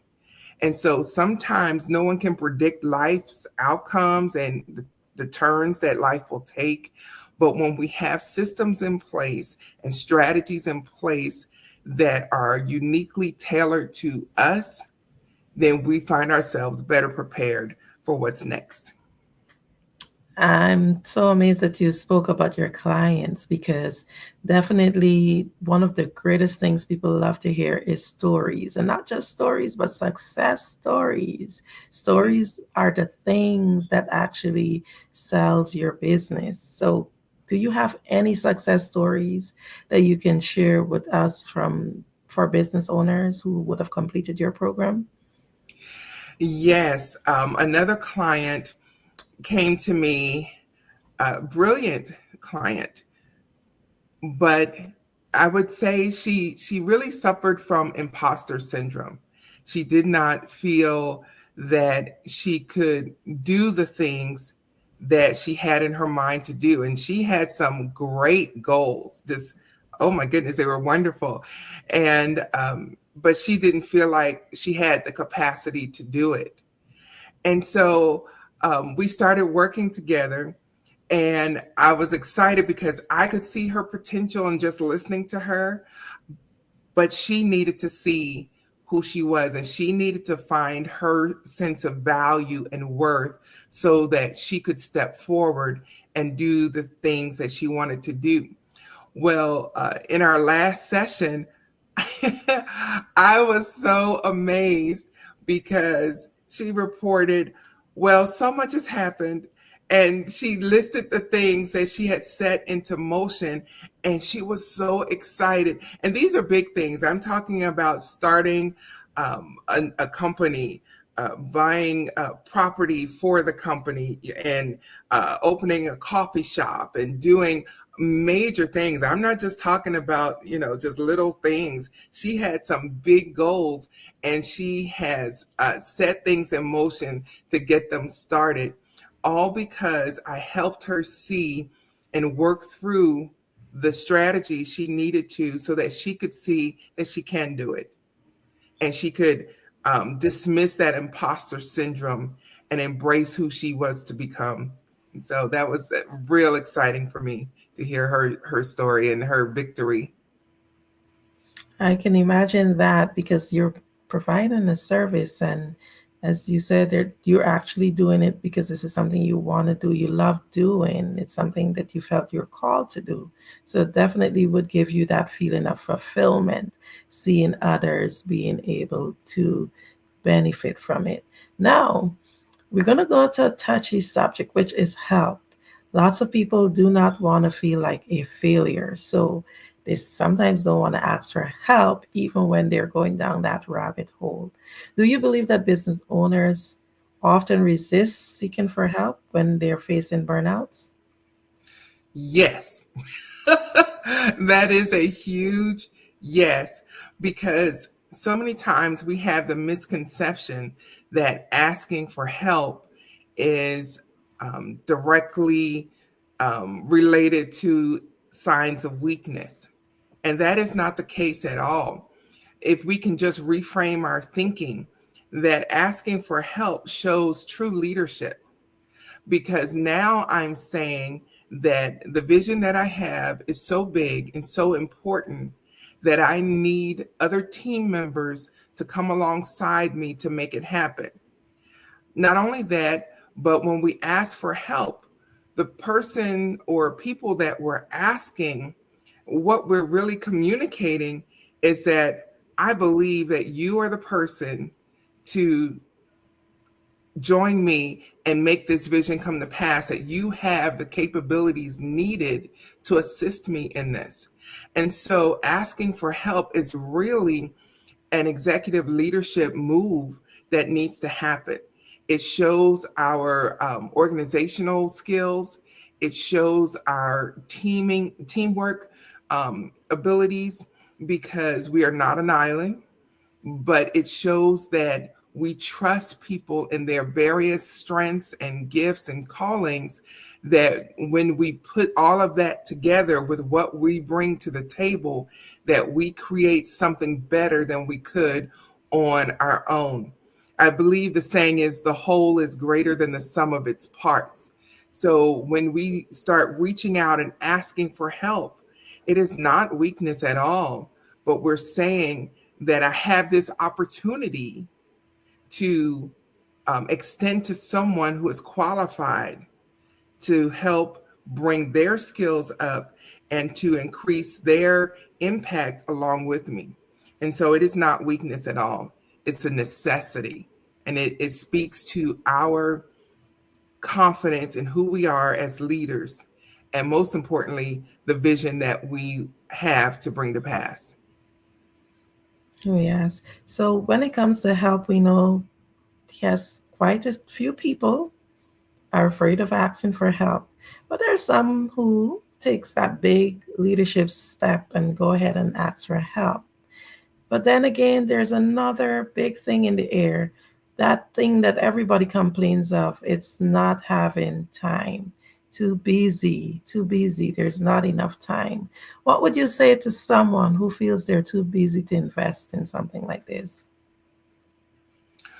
What I would say is you can't afford not to.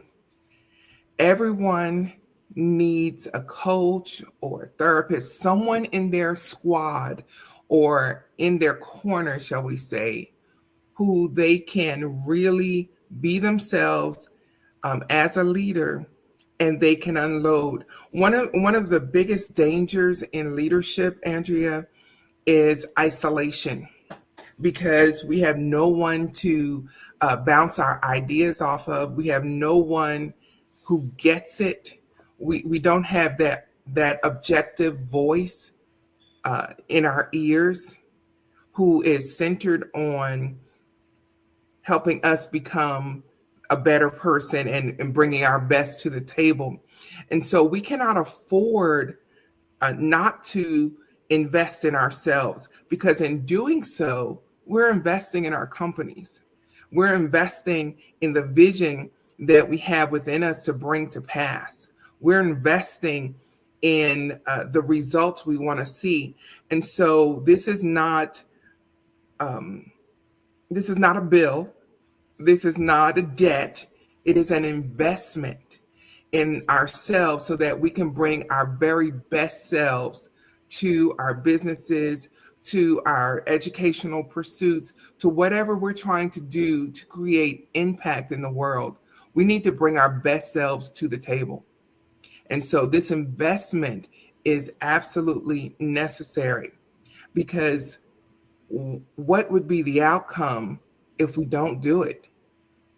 How would our companies, our families be impacted if we don't invest in ourselves? And so when I look at the flip side of that, that's not a price I'm willing to pay.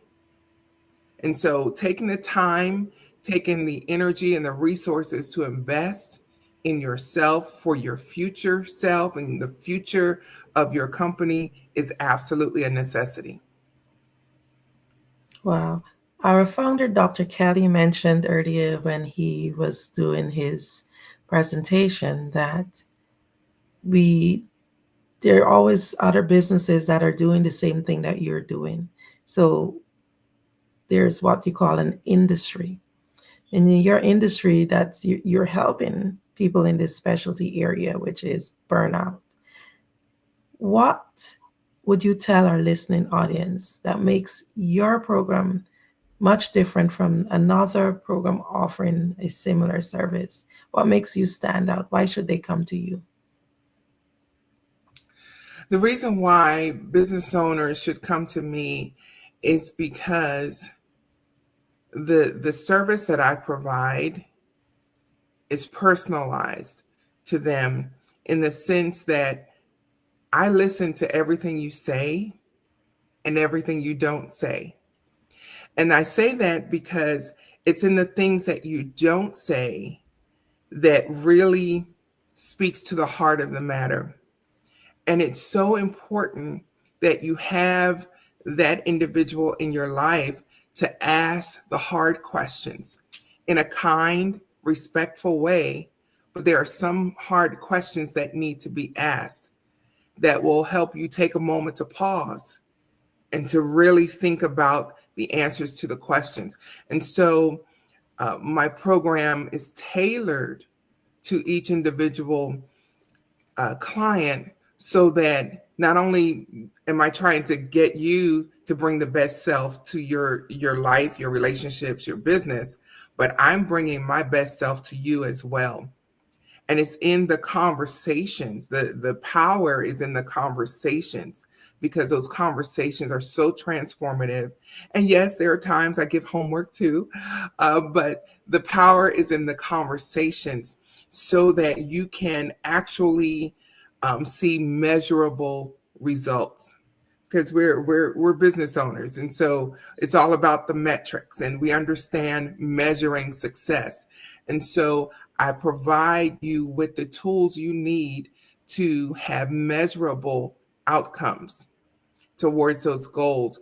And so it is in the conversations and the interactions and the personalization that makes me unique. Amazing. We definitely have to stand out. Now, we know this popular saying that says better late than never, but I know that for sure that's not always a good thing. Why is it important to address burnout now rather than later? Well, for one thing, the health cost to it all, it's almost like compound interest. The longer you sit with burnout, the more the effects of it compounds on your body and on your emotions to the point that there will come a day when you may break down. Something may happen physically because your bodies can only take so much stress.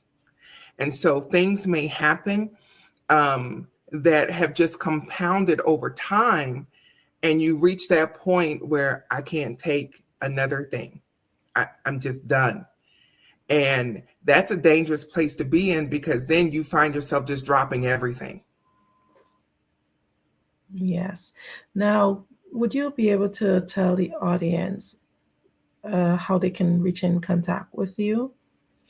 Yes, on my website, which is www.tsefi.org. And I know that's a mouthful, but that is the acronym for the Simmons Empowerment Foundation Incorporated. So that's www.tsefi.org.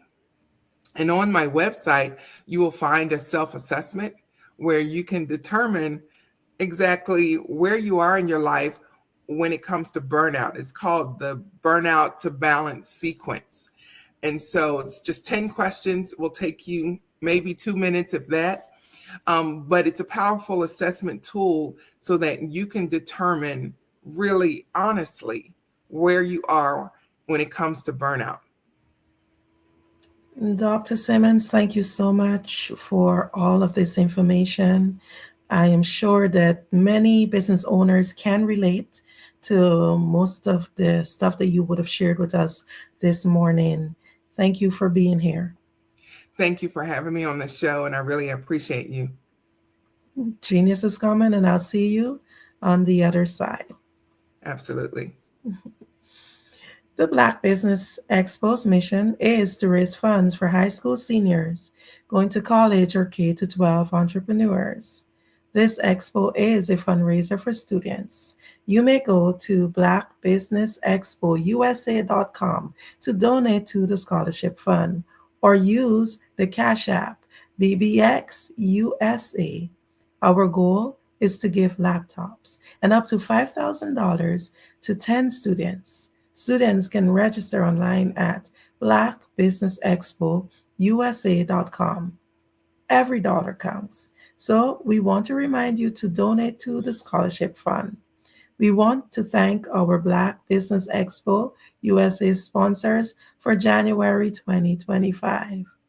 NC 100, Suede Soul, Carolina, Virginia Minority Supplier Development Council, Step Management, Margie McLean Foundation, Inc., Genius is Common, Executive Women's Success Institute, The Quality Coaching Company, Superwoman Business Services, Creative Force Studios, Lee Entertainment, Black Business Olympics, Artistic App Design, Banks Law Firm, Black Business Expo USA.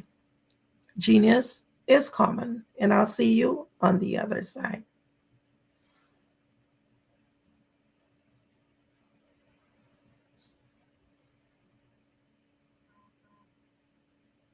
Over the past few years, we've seen the growth of existing and new initiatives focused on financial inclusion, building global networks, and reducing the wealth gap in response to the idea there's not enough seats at the table. Whether their outcomes are to increase the representation of Black executives on corporate boards, ensure an inclusive global economy, or to create new U.S. African commercial pathways, the strategies are often carried out by separate programs. The question is, should they be?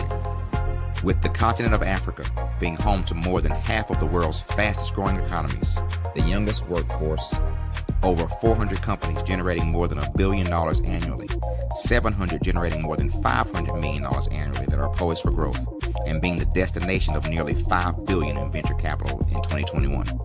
Diversifying U.S. and Africa commercial engagement by building bridges between African businesses and their U.S. diaspora should begin being seen as mutually beneficial.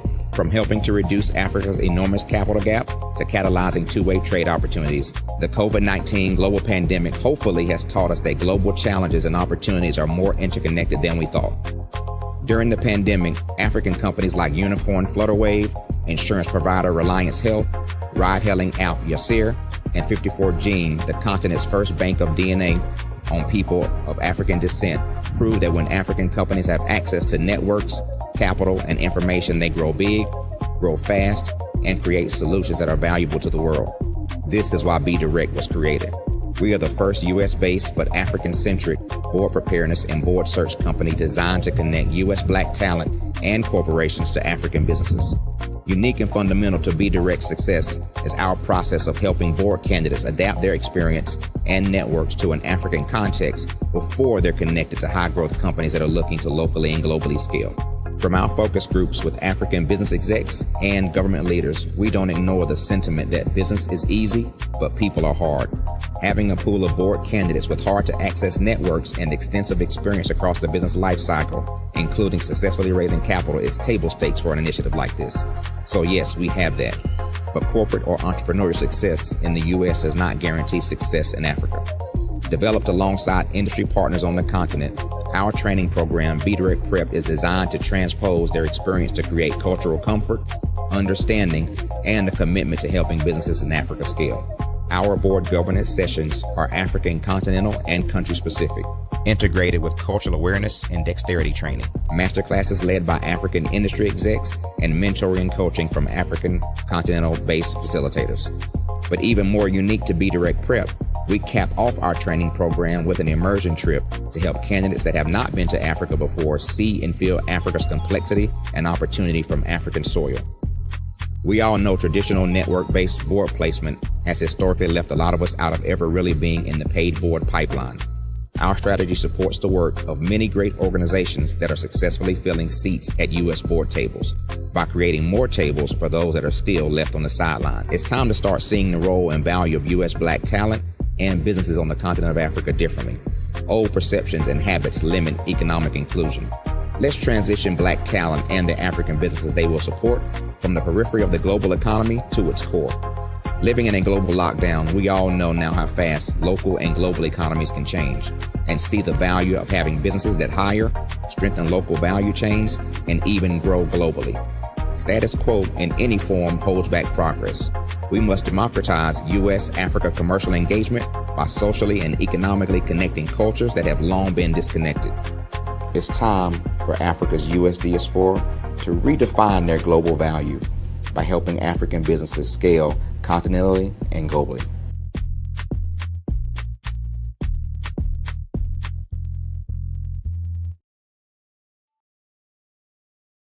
At 5-Star BDM, we don't just elevate brands, we forge industry icons.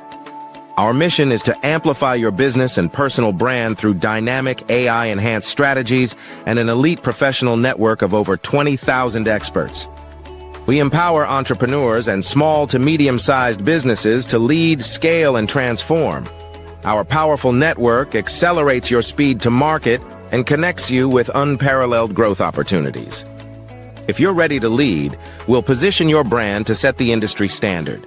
Explore our comprehensive services designed to build your brand, drive growth, and innovate your business. From personal branding and business development to technology solutions and investment banking, we offer tailored strategies that deliver measurable results and help you dominate your market. Our personal branding service uniquely tailors your professional story. Starting at just $99 per project, we offer online courses, in-person workshops, and scheduled weekly calls. Perfect for individuals beginning their personal branding journey, we help you craft a legacy that commands attention and respect. Strategic plans and execution are at the heart of our business development services. We focus on sustainable growth, helping you secure funding, scale operations, and expand your market reach. Our expertise ensures your business thrives in competitive environments. Innovate with custom artificial intelligence, machine learning, and software solutions tailored to your needs. Our technology services are designed to enhance your business operations and drive efficiency, ensuring you stay ahead in the digital age. Discover real stories and real results. From healthcare startups to tech entrepreneurs, our clients have achieved extraordinary success. For instance, a healthcare brand transformation led to a 40% drop in patient infections, showcasing our impact in diverse industries.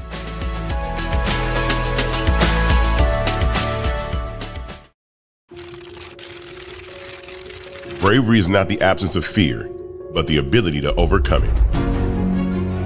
We stand for those who defy suppression, who speak out, and those who walk the road less traveled. Everyone deserves to be seen and their voices to be heard. We're sparking a movement, growing a community of creators united by the desire for freedom, choice, equity, and ownership. At Fanbase, it's all for one and one for all.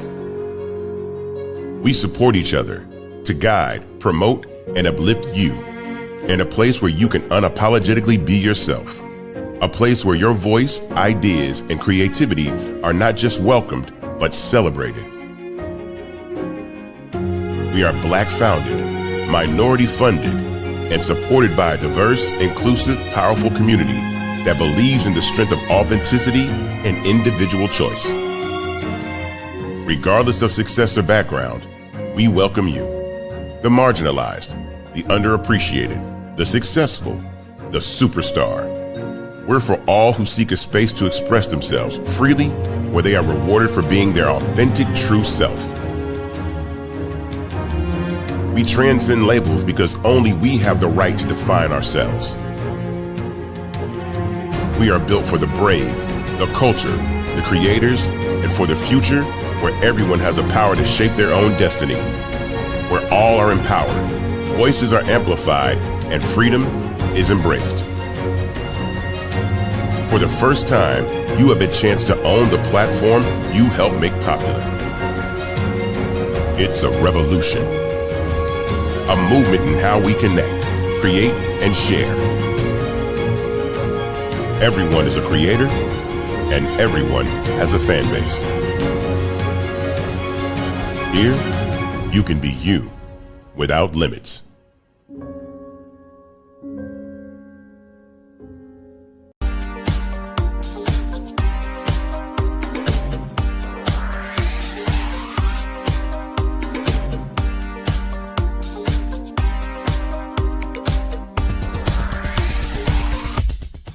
I grew up in Flint, Michigan during the 60s, and as a child, I can remember the civil rights movement. I remember our family huddling around our small black and white TV, and we'd watch all of the things that were going on in Alabama and Mississippi. Some of my older cousins were active in the movement, and each week we would have a large Sunday dinner with the extended family, and they would come back and tell us about all of the things that they had seen and done. As a child of about 8 or 9 years old, I always wanted to grow up and be a part of the movement, but by the time I became of age, it was all over. All of the marching was done. I always felt left out, that I didn't get a chance to participate in the civil rights movement. But little did I know that God had another plan for me as a computer instructor and database developer. But even then, it bothered me that I didn't see many people of color in my classes. That is when journalist Dr. John Ray introduced me to Dr. Joel Dudley Sr. and Dr. Eunice Dudley of Dudley Products, who had been mentored by the millionaire S.B. Fuller.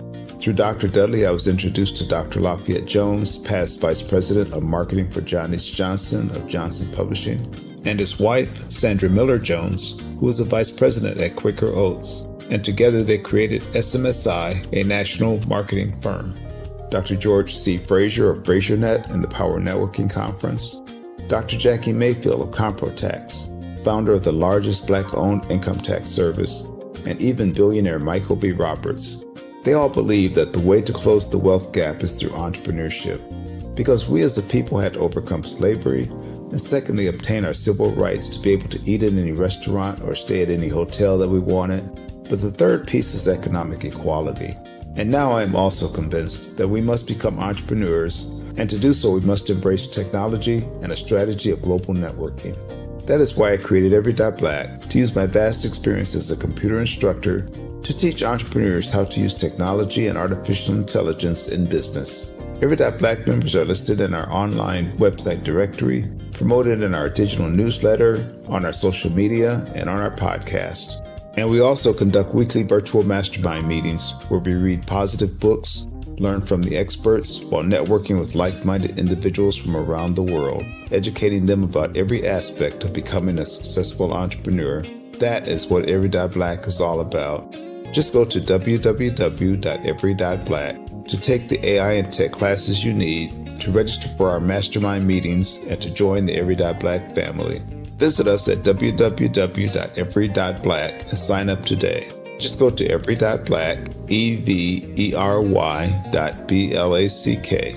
No .com, no .net. Just every.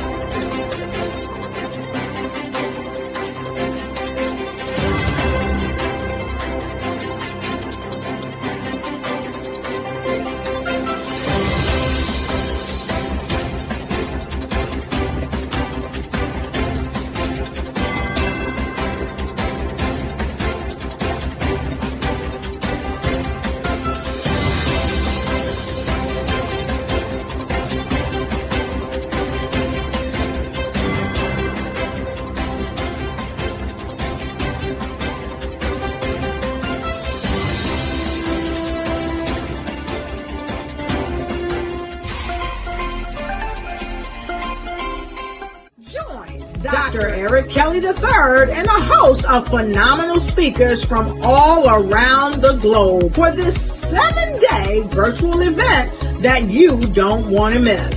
The mission of the Black Business Expo is to raise scholarship money from kids all the way from high school, all the way from college. The Black Business Olympics is one of the largest Black business showcases in the world. It is an opportunity for businesses and companies to showcase their businesses globally. We are going to be giving away laptops up to $5,000 away to students. Again, I'm Olivia Appleberry, the founder of 2 Cents Finance and one of the speakers for the expo. I am so excited to see you there. For more info, go to www.blackbusinessexpousa.com or call 919-308-9090 and hope to see you there. I am Black Business. From the moment I wake until the time I sleep. Yes, I am Black Business. I am Black Business. Tell me, are you Black Business? I am Black Business. Do you support Black businesses? Listen, I support Black business because I am Black Business. Black Business Expo, one of the largest business showcases in the history of Black business in the world. The world! Sign up today at www.blackbusinessexpousa.com or call 919-308-9090. I am Black Business. I am Black Business. From the moment I wake until the time I sleep, I am Black Business. I am Black Business.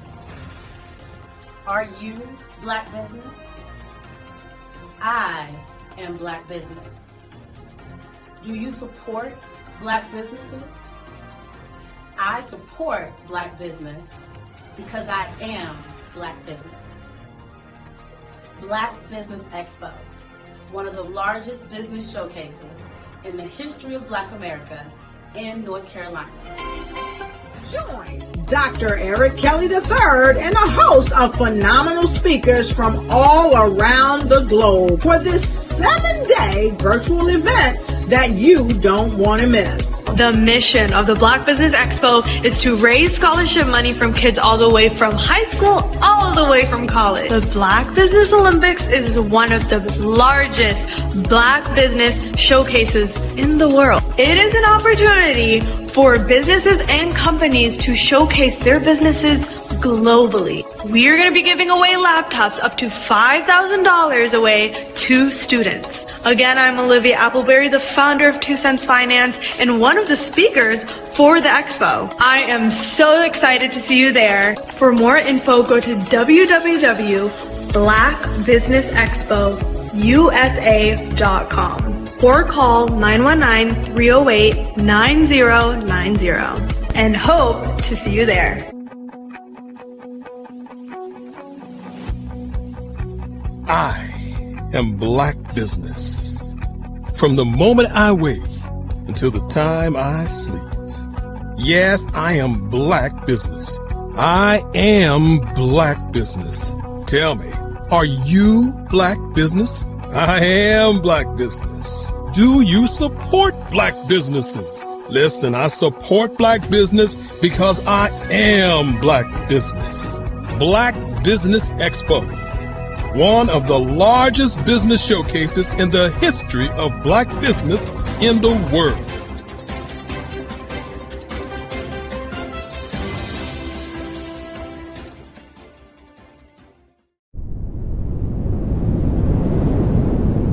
The Black Business Expo's mission is to raise funds for high school seniors going to college or K-12 entrepreneurs.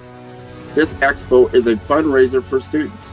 Please, you may go to www.blackbusinessexpousa.com to donate to the scholarship fund or use the Cash App at BBX USA. Our goal is to give laptops and up to $5,000 to 10 students. Students can register online at www.blackbusinessexpousa.com. Every dollar counts. Please donate to the Black Business Expo USA Scholarship Fund.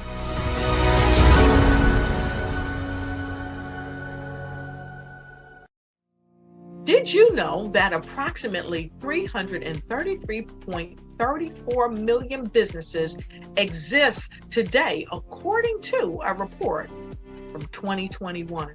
And you may be one of those businesses, or maybe you're not in the business market yet, but you're aspiring to be a business owner.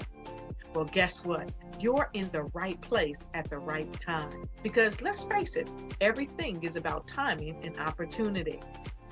Hi, my name is Dr. Lotus Richey, and I'm the CEO and founder of the Lotus Richey Coaching and Consulting LLC, along with the Lotus Richey Ignite Show. 15 minutes of success with Dr. Lotus Richey, as well as books to boom your business and bring who you are. And today, I want to bring this amazing message to you about the Black Business Network and the Black Business Olympics. See, the Black Business Network and the Black Business Olympics is designed to help people just like you, that's right, that look like me, to take their business to the next level. Not just in your front yard or your backyard, but globally. The Black Business Network and Black Business Olympics is designed not to just help you survive, but to help you thrive. So join us today as we come together with businesses all around the world to support our students, our children, our young teens, our young entrepreneurs. What we do is we come together to help raise funds for students who are aspiring to be business entrepreneurs, who are aspiring and who are thriving in college. We endow them with a wonderful opportunity to gain scholarship of either a laptop or several thousands of dollars. And we invite you to help be a contributor to this amazing opportunity to help someone that looks just like you. So join us today at our website and let us connect with you and help you ignite and take flight in every area of your life on the Black Business Network and the Black Business Olympics. I'll see you on the other side.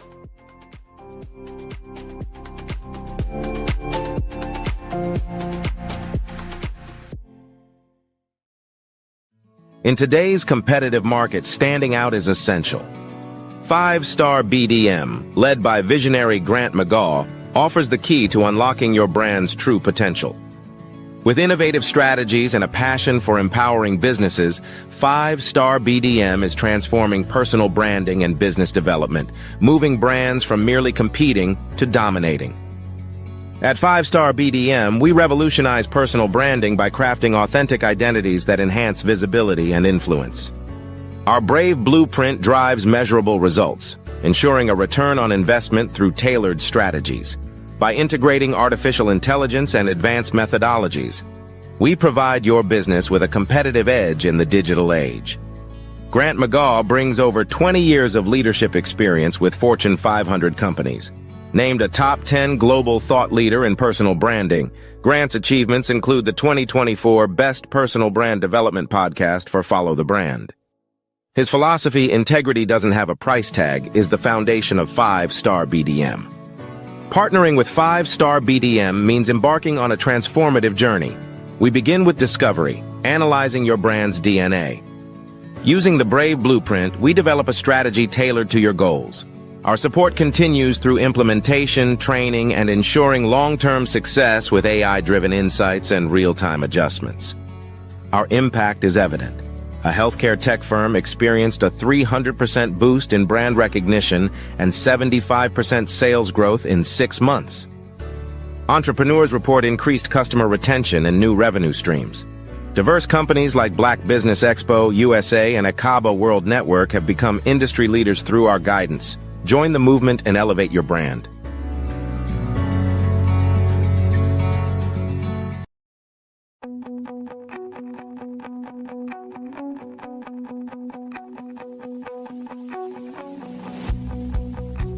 I am Black Business. From the moment I wake until the time I sleep. Yes, I am Black Business. I am Black Business. Tell me, are you Black Business? I am Black Business. Do you support Black businesses? Listen, I support Black business because I am Black Business.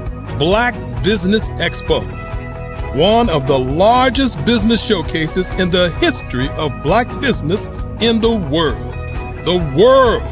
Sign up today at www.blackbusinessexpousa.com or call 919-308-9090. I am Black Business.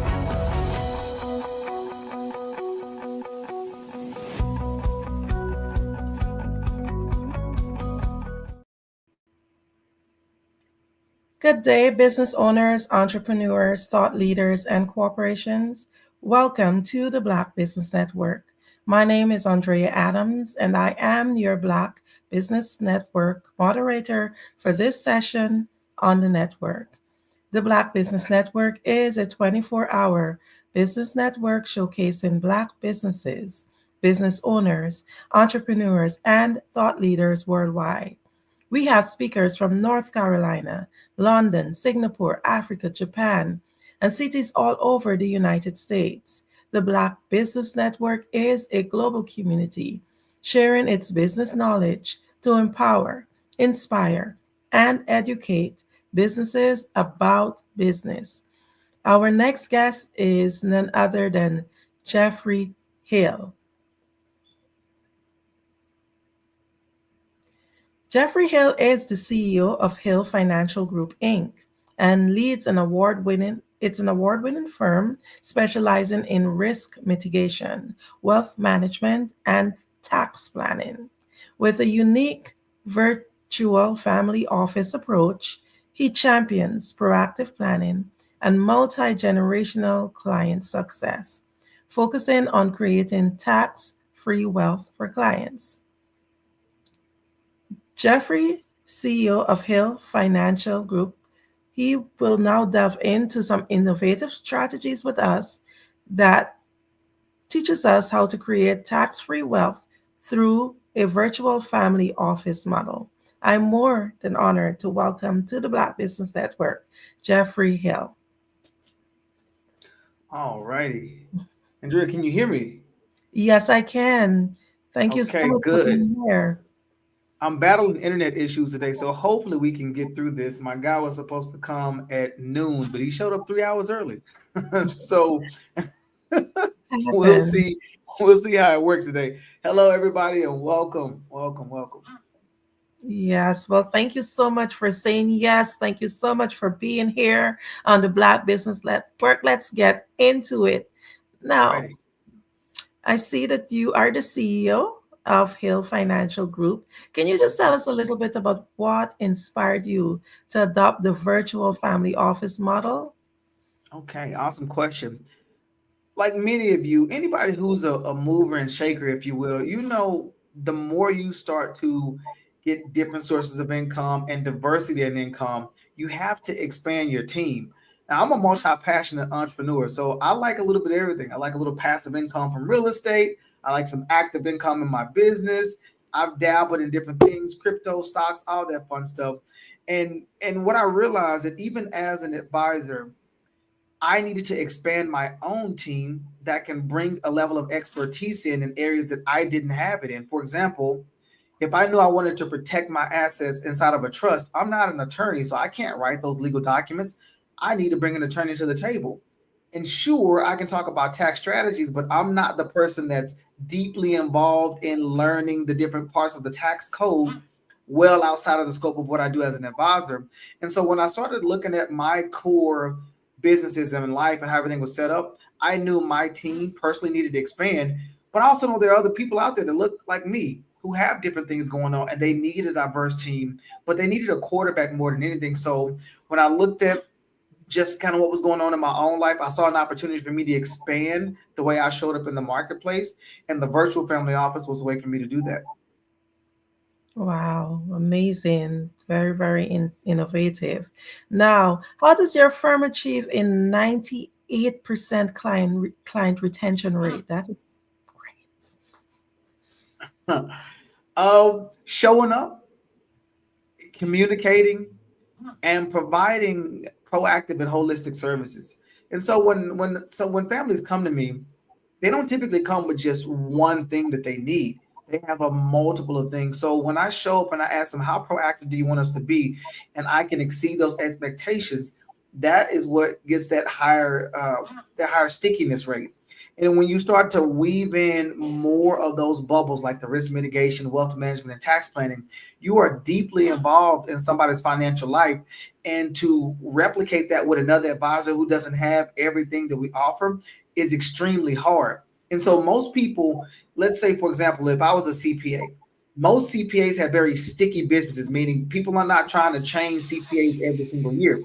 I got my guy, he's been my guy for years, he did my parents' taxes, and a lot of times it stays in the family, right? And so when you look at that, the more I can integrate with those other professionals, I increase my stickiness as well. Because now they have a whole team who's looking at their life instead of one person being, hey, this is my tax guy, this is my insurance guy, this is my investment guy, but nobody's having those conversations together. So holistically, that the what we provide gives us a stickiness to where that retention rate is high. that's amazing. Very, very strategic. Can you explain the infinite banking concept and what are its benefits? Whew, man, where do I even start with that? So, infinite banking was a concept pioneered by a guy named Nelson Nash. He came from the Austrian School of Economics. And so, what infinite banking is when you utilize the contractual nature of cash value life insurance. So, people have probably heard the old phrase buy term and invest the difference, right? That's buying some term insurance that has no cash value. It's called pure death benefit. It only works when you die, and you're investing the rest of your money into the stock market, hoping that the stock market is going to give you a return. So when you're ready to retire, you got something there. Infinite banking is a little bit different. Okay. So when you think about how banks make money, banks lend you money, they charge you interest. And there's something called fractional reserve banking to where when you put $1 in the bank, they can loan like 90% against it. So they basically multiply your money by 10, and they turn around and give you a loan for your mortgage, for your car, for your credit cards, and they charge you crazy interest rates, right? And meanwhile, while you have your money parked there, they're giving you next to nothing for the return on your money.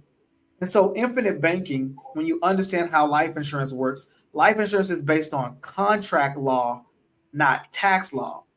And since the government can't make rulings on existing contracts, people who have these policies that are already in place are grandfathered in. And so what we do is we combined the way we design a cash value life insurance policy to keep the expenses low. So like your cost of insurance and all the other benefits, you want to keep that low and you want to overfund it. The more money you put into it that's over and above the expenses, there's liquidity there. And so now, if you needed access to capital, you can borrow against the policy. It can still grow as if you never touched the money because you are collateralizing access to the money. Similar to like, let's say you had a mortgage and you went and you took a HELOC out, home equity line of credit. So you're tapping into the equity of your home, but it doesn't decrease the value. If they put a shopping center and some other cool stuff near you, that can still drive up the price of your home even though you have equity that you pulled out. That's kind of how it works inside the life insurance, but there's way more leverage and liquidity inside of it. And you don't have to qualify for a loan. As long as you have cash value inside your policy, you can make multiple loans in the same year. You can pay it back whenever you want to. There's no prepayment penalties or schedules. So it's completely different when you understand having access to capital and the additional benefits you get using life insurance. So I initially learned about infinite banking before I ever got into the industry. I was in my work truck in my previous profession, and I remember hearing an advertisement talking about this tool, this financial tool that has never lost money in 200 years. It's guaranteed to grow every year. You have access to it. It's tax free. You got a death benefit. I'm hearing about all these features, and I'm like, well, nobody's ever told me about that. What is this thing? I want to figure out what it is. because 401ks have always been kind of weird to me. I have to give you access to my money, and I can't have any control or access to it until I'm 59 and a half. Or what if I want to do other investments? There's stipulations on how I can access my money. Cash value life insurance didn't have all those same rules. And so when I started digging deeper, I saw that a lot of wealthy and famous people, politicians, business owners, McDonald's, Ray Kroc, J.C. Penney, John McCain, all these people, these names that I knew of had cash value life insurance policies, and they use that to help accelerate the growth of their business, even the Rockefellers. And so if my goal is to become wealthy, I have to do what the wealthy do. Wealthy people have cash value life insurance that they use, and they also have they have family offices. And so I just started to marry a lot of the concepts that I have been learning along the way. And that's how I discovered infinite banking and how I started to help clients create it as well. Wow. Okay, so what are the key components of your proactive planning process? All right. And so we're looking at risk mitigation, wealth management, legal services, business advisory, and tax planning. So those are the key areas. So when you look at somebody's picture, their financial picture, it's either their personal planning, their business planning, or their advanced tax planning that they have issues in. And so we kind of fit in the middle of that, saying, all right, well, how do you need us to serve you? What's those things that keep you awake at night? Is it, hey, I'm getting close to retirement and I don't know if I've saved enough? Okay, great. Then maybe we need to look at risk mitigation and wealth management. Or maybe you have done a great job planning and you're concerned about how you're going to leave your assets to the next generations. Are they going to be subject to creditors and predators if you just leave the money outright? Or a lot of what I see in the Black community is, well, I don't want to leave them anything because they're just going to blow it, right? And so if you utilize a trust, you can govern that trust from the grave. So you can put guardrails in how the money can and when it can be used and for what. So if they want access to it, then they need to abide by the rules that you put in place. And so it's a really unique way to protect the wealth that you work hard to create and to make sure it's not gone in a matter of 6 months to a year, because people finally got their hands on grandma's allowance or grandma's inheritance, right? We just want to protect our family from themselves in most cases. But where I think this really comes from is not just leaving a financial legacy, but also leaving an educational legacy so they understand how money works and what they can do with it. Amazing. You're talking about family. You mentioned before about generation, making sure that clients are able to stake in your strategies to keep them there. So can you just give us a little bit more on how you're able to maintain multi-generational relationships with your clients? So oftentimes when clients come to me, no matter what their educational background is as it relates to money, they're finally starting to put the puzzle pieces together. It's the difference between, like, if you were a golfer, right? Let's say you ever play golf, you know, you got to have your set of clubs, but you can go to the golf course and not know what to do, even though you have the best clubs in the world. But when you start learning, somebody's working on you with your swing and how to actually use the clubs. Well, any advisor is going to have access to the same products, right? The same clubs. But how you use those make the world of a difference. And so I go a little bit deeper than just a product. I talk about the process and how these different products work, because a product has a certain set of attributes. Those attributes are going to solve a certain set of problems. And so as I've been able to kind of open somebody's mindset to how the tools work together, they're inspired to make sure their family members are also well equipped. Because if you are married and let's say you have children, okay, what happens to your children if something happens to you and your husband? Who's the godparents? Are the godparents financially savvy as well? Because if you're leaving money behind and the godparents' job is the responsibility to make sure the kids are okay, you might want to make sure they have their financial house in order, right? And so the reason why I get generational clients is because I'm talking about how we can create wealth. And if we're talking about creating wealth, who are we passing this wealth to if something happens to us? And so now I need to go actually have a conversation with that person as well, because the first time I call a child or an uncle or whatever. I don't want it to be to deliver a death claim. There's no valid relationship there. And they might have another advisor in place who might not necessarily do the same type of planning. And so the more I can meet other people's family members and work with them and their children, that allows me to go not only deep, but also wide in the family. So I have clients who are saying, listen, I need you to talk to my son now. I need you to talk to my sister. Hey, my parents are getting up in age a little bit. They got some stuff in place, but I don't know if they have everything. Can you take a look at their stuff as well? And so now I'm going up, as in like the upper generation, the lower generation, and then the generations across as well. And I'm coordinating a lot of this stuff. And I've even had families saying, listen, can I just get all the family heads together and we just do like a big presentation, especially around the holidays, because typically people are around and you're seeing how many people maybe didn't make it the last year. And maybe you've heard about what they did or didn't have in place. And these conversations become more real when a lot of the family members are around. And so it gets us talking, which is a good thing, because one thing that happens generationally in the African-American family is we don't sometimes talk about money, right? We were told by great grandma and them, listen, don't tell nobody what you got. Put it in the mattress, put it in the can, bury it in the backyard, but don't talk about the money, because and it's just all this stuff that we have to break generationally in our lineage when it comes to money. We need to be openly talk about what we're doing. What are we investing in? How are we protecting it? How are we growing it? What's the plan for the money? Does it have a responsibility? And now we're going to know how we as a family can work together to change the narrative of our last names. Amazing. This is a lot of great stuff, and I'm just grateful for this. And I know the audience is just taking it all in. Now, what or how do you tailor your services for your upper middle income families? Awesome. So everything starts with process for us. And we want to go through something called a CIQ, a client information questionnaire. The first couple of pages is just kind of general information, mother, father, what are your ages, how many kids you have.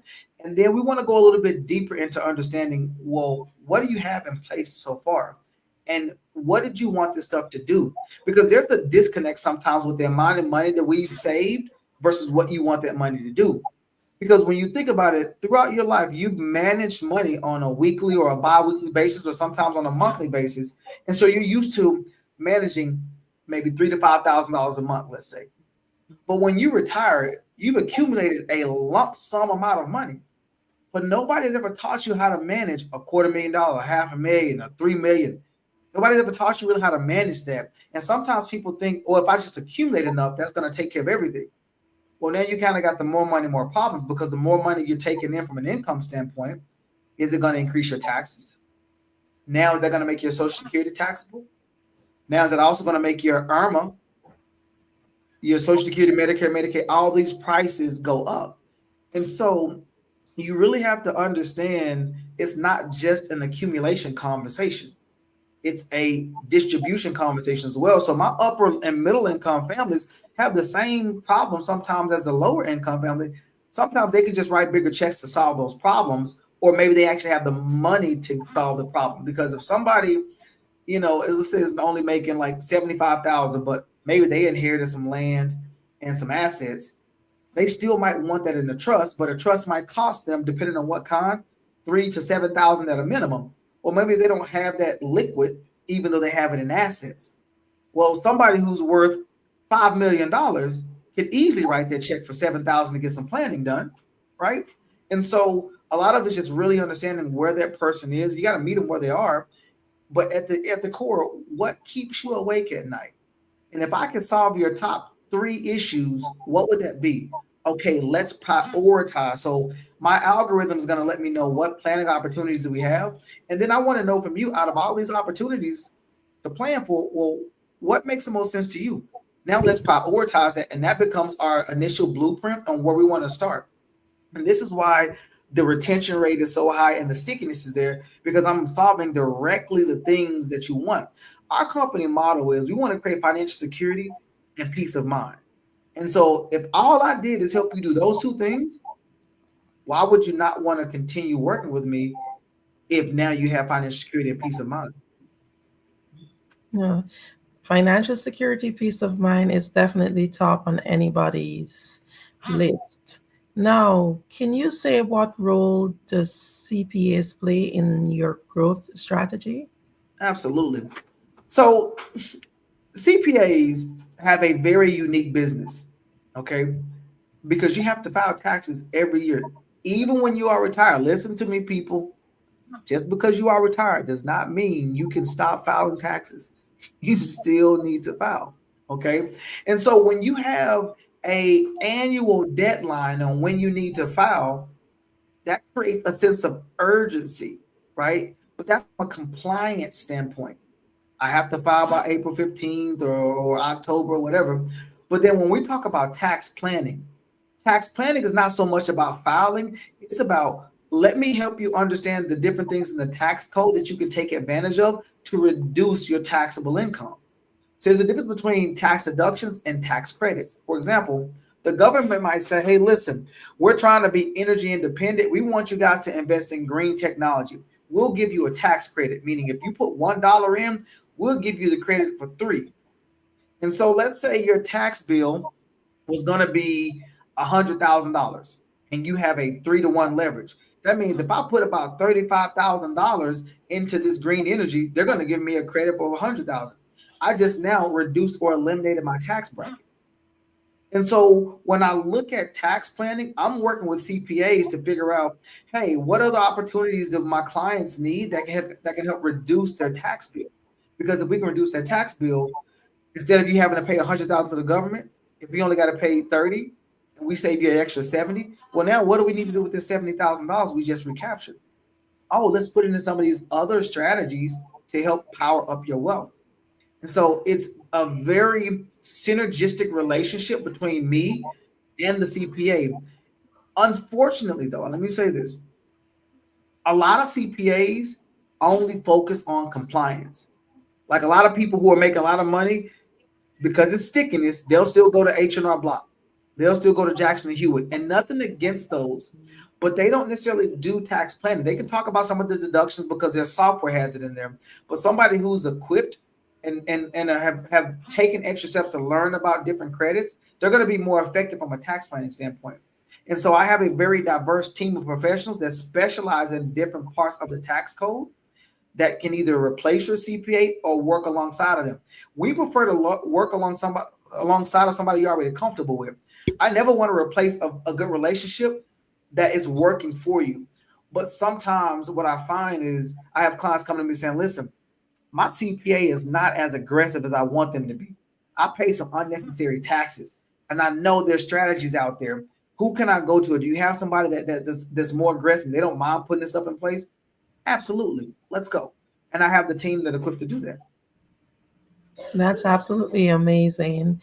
Wow. So, what strategies do you use to create tax-free wealth for your clients? Okay. And so when you think about tax-free wealth, right, there's only 3 tools essentially that can give us tax-free income in retirement. Okay. First tool is going to be a Roth characterization, whether that's a Roth 401k or a Roth IRA. The way Roths work is typically I have my money, I've already paid taxes on me, and I got my paycheck. Then I go invest it in a Roth IRA. Okay. It grows tax deferred, meaning I'm not getting a 1099 throughout the accumulation phase. And when I'm ready to take the money out, my distributions are tax free. Same thing with a Roth 401k. They're just taking it out of your paycheck before you actually get it, but it's still done on an after tax basis. Okay. Then you have tax-free municipal bonds. Muni bonds are federally tax exempt, only federal. So if you're in a state that has state taxes, you still could potentially have to pay state taxes on that income. Now, there are also some caveats in terms of how much you can earn. Like you can earn too much money and you can't qualify for a Roth IRA directly. But then their strategy is called a backdoor Roth. Okay, so I don't want to get too far in the weeds on that. Okay, and then the third strategy is going to be cash value life insurance. Life insurance is grossly misunderstood because most people are only thinking about, oh, it's life insurance. That you use that when you die, right? But it's life. I focus on the life part of life insurance, not the death part. And so when we are designing cash value life insurance policies, there's several different ways you can use them. You can use them in the accumulation phase. to accumulate money. And in the decumulation phase, you can start pulling income from it tax-free, not reportable. So it's kind of invisible wealth, right? So it does not count toward your Social Security. It doesn't affect your IRMA. There's no required minimum distributions. So a lot of the stuff that happens on the government side, 401ks, IRAs, that stuff is government regulated, does not happen on the cash value life insurance side. So you just have to understand the strategies and how to use them with your other investments. And so that's how I create tax-free wealth. Not to mention the death benefit inside of life insurance passes tax-free. So I can use this money while I'm alive, and anything that's left over still passes tax-free as long as I set the policy up properly and I follow the rules. Okay. And there's some other tax planning strategies, but those are the key ways that we look at tax-free income. Like people can use an HSA technically, and they can use it to create and pay for their expenses in retirement in terms of their health stuff tax-free. But that's a bit of a different strategy from an income standpoint. Roth, cash value life insurance, and tax-free muni bonds. Unless you make too much income for a Roth or tax-free muni bonds, then cash value life insurance is going to be a great option for you to utilize. Wow, this is a lot of information.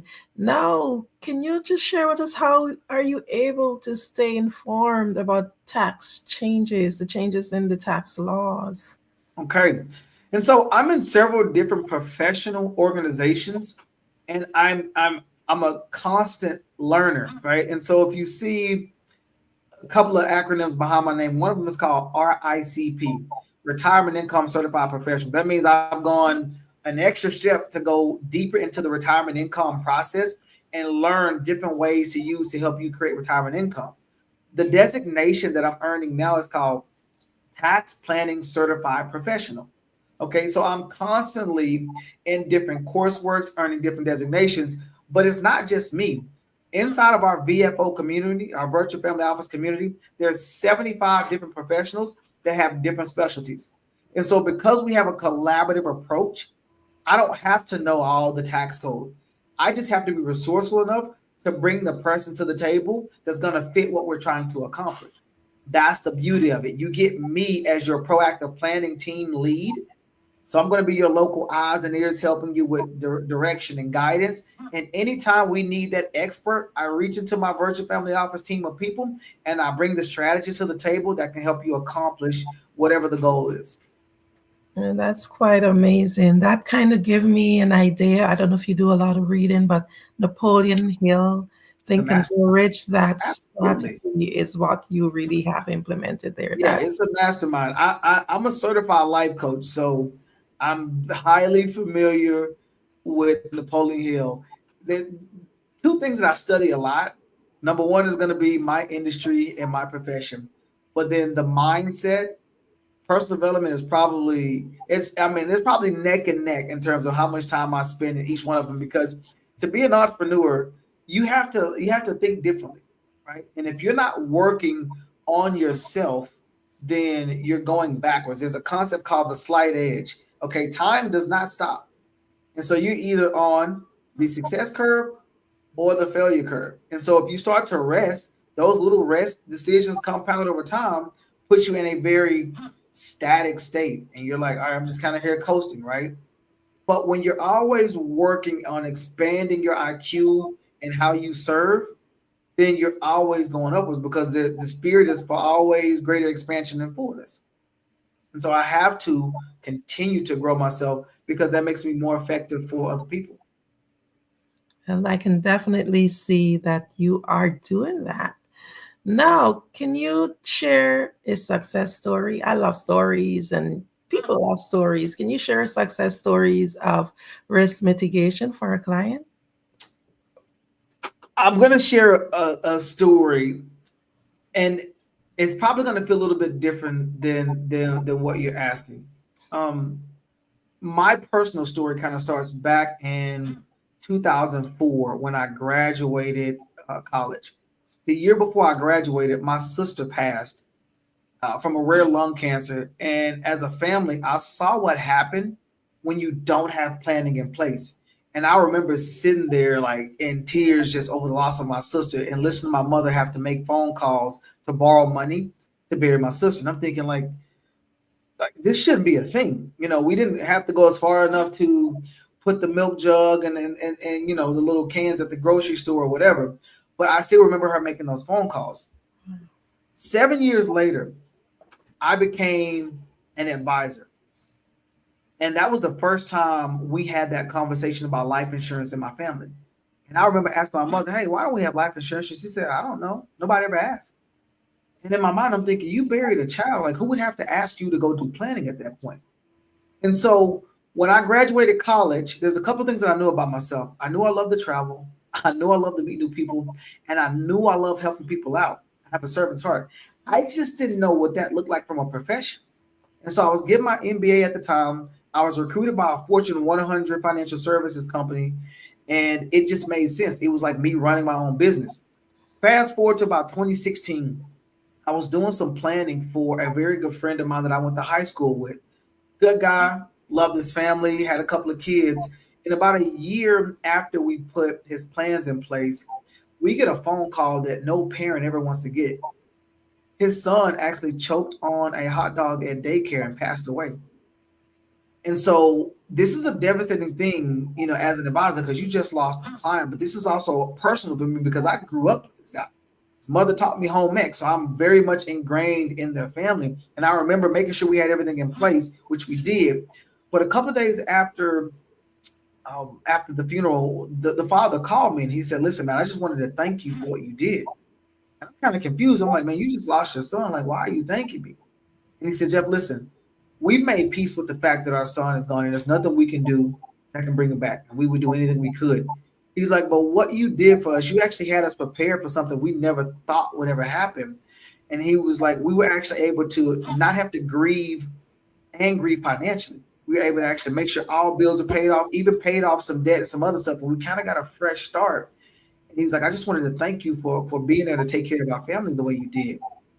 And for me, that hit me, not immediately, but probably, I don't know, a week or two later, I'm driving to the office and I realized this was the first time in my career at this point where my plans had to show up 100% for somebody's family.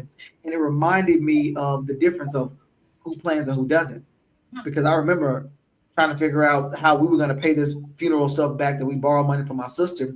And now I see a family who has a fresh start, who are able to go get all their debt paid off, get into real estate and start to create more wealth for their household just by simply planning. And so for me, that was a bit of a kind of a weird success story because there's death involved, but nonetheless, we were prepared. And so in life, you have to plan for the worst, but hope for the best because not one day is promised, not one. And so a question that I might ask somebody is, if something happened to you today, how would you want your plans to go? What would you want to leave behind if something happened to you today? And that's a very real conversation because there's some people who went to sleep last night and they didn't wake up and they didn't plan on that. Wow, that's so deep. Okay, can you just, how do you address the financial planning needs for like dual income families? So first we need to figure out who's a spender and who's a saver in the family, because sometimes there's a disconnect between husband and wife. And it's not always, oh, my wife spends all the money. No. It's not always that. I know sometimes in most households, women make up 70% of the buying decisions in the household, right? And so it's not necessarily who makes the most money. Sometimes somebody makes a lot of money, but that doesn't mean they're good with it, right? I know a lot of doctors, no offense to doctors, they're very good at making money, but sometimes they're not very good at managing it because they make so much money and it's a drop in the bucket. I remember doing some planning with a guy, and this was when 2007 and 8 kind of rocked everybody. He's like, listen, Jeff, 2 years ago, I wouldn't even be talking to you. And I was like, well, why not? And he said, well, I was making $40,000 a month. My bills were $25,000 a month. And that was a drop in the bucket. We still have $15,000 left over. He's like, so when you're making that kind of money, you don't think about trying to sit down with somebody and plan. He's like, now my bills are still $25,000 a month and I'm only making 15. and we're running out of money. And I need to figure out what in the world to do. And so when you have a dual income household, we just have to try to get people on the same page. What are your goals? What is his goals? And how can we marry these two together? And sometimes your goals are still in conflict with what you want your future to be. Because sometimes you might say, "Hey, I need X amount of dollars for this house. I need some school money. We got these vacations. We got all this stuff, and then we want to retire 20 years early." Well, how do we squeeze all of these goals in it? And sometimes it's not possible with the level of income that you have, even when it's dual income. And so we have to just kind of clear the space and say, all right, let's map out what you want, and let's figure out where the give and take is. And let's figure out now in your lifestyle, how much of your lifestyle do you need to lower a little bit to create room for your goals? It's easier sometimes when you got dual incomes because there's more to work with. And so we can focus on paying the household bills of one person's income, and we can save all this other person's income. Oh, that's phenomenal, right? But that's not always the case, because there's something called lifestyle creep. Lifestyle creep is where, hey, I'm single, I'm making a certain amount of money, and here's my lifestyle. I get married, I bring this extra income. Ooh, hey, we can afford bigger cars. We can afford more expensive cars. We can afford a bigger house. And we increase our lifestyle now to match this level of income. And sometimes we might lose a job, but that income is lost. That lifestyle didn't drop. And so now you kind of get this squeeze on your financial future.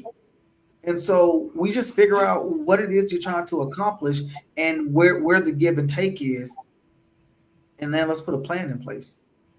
Well, thank you so much. That is a lot of really great information. We're coming up upon the hour. So can you quickly tell the audience how they can get in contact with you?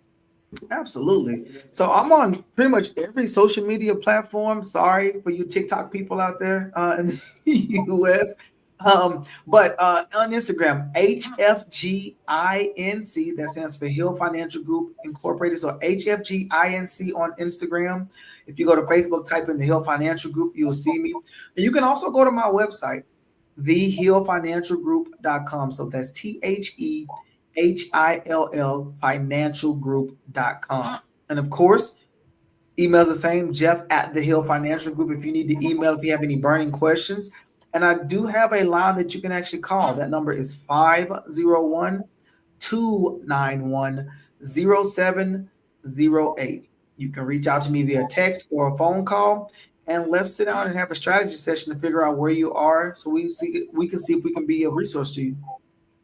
Well, thank you so much, Jeffrey Hill. Thank you for being here on the Black Business Network. We look forward to interviewing you again and getting some more information out there to the people.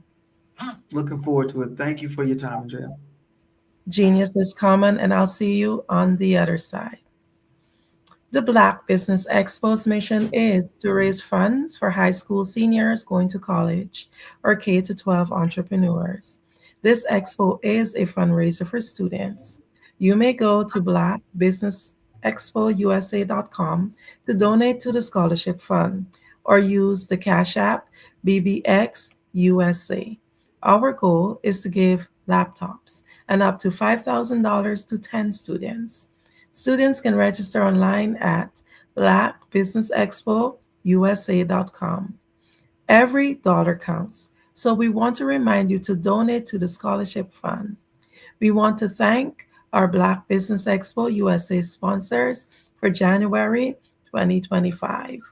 NC100, Suede Soul, Carolina, Virginia Minority Supplier Development Council, Step Management, Margie McLean Foundation, Inc., Genius is Common, Executive Women Success Institute, The Quality Coaching Company, Superwoman Business Services, Creative Force Studios, Lee Entertainment, Black Business Olympics, Artistic App Design, Banks Law Firm, Black Business Expo USA. Genius is common, and I'll see you on the other side.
Dr. Eric Kelly III and a host of phenomenal speakers from all around the globe for this 7-day virtual event that you don't want to miss. The mission of the Black Business Expo is to raise scholarship money from kids all the way from high school, all the way from college. The Black Business Olympics is one of the largest Black business showcases in the world. It is an opportunity for businesses and companies to showcase their businesses globally. We are going to be giving away laptops up to $5,000 away to students. Again, I'm Olivia Appleberry, the founder of 2 Cents Finance and one of the speakers for the expo. I am so excited to see you there. For more info, go to www.blackbusinessexpousa.com or call 919-308-9090 and hope to see you there. I am Black Business. From the moment I wake until the time I sleep. Yes, I am Black Business. I am Black Business. Tell me, are you Black Business? I am Black Business. Do you support Black businesses? Listen, I support Black business because I am Black Business. Black Business Expo, one of the largest business showcases in the history of Black business in the world. The world! Sign up today at www.blackbusinessexpousa.com or call 919-308-9090. I am Black Business. I am Black Business. From the moment I wake until the time I sleep, I am Black Business. I am Black Business. Are you Black Business? I am Black Business. Do you support Black businesses? I support Black business because I am Black Business. Black Business Expo, one of the largest business showcases in the history of Black America in North Carolina. Join Dr. Eric Kelly III and a host of phenomenal speakers from all around the globe for this 7-day virtual event that you don't want to miss. The mission of the Black Business Expo is to raise scholarship money from kids all the way from high school, all the way from college. The Black Business Olympics is one of the largest Black business showcases in the world. It is an opportunity for businesses and companies to showcase their businesses globally. We are going to be giving away laptops up to $5,000 away to students. Again, I'm Olivia Appleberry, the founder of 2 Cents Finance and one of the speakers for the expo. I am so excited to see you there. For more info, go to www.blackbusinessexpousa.com or call 919-308-9090 and hope to see you there.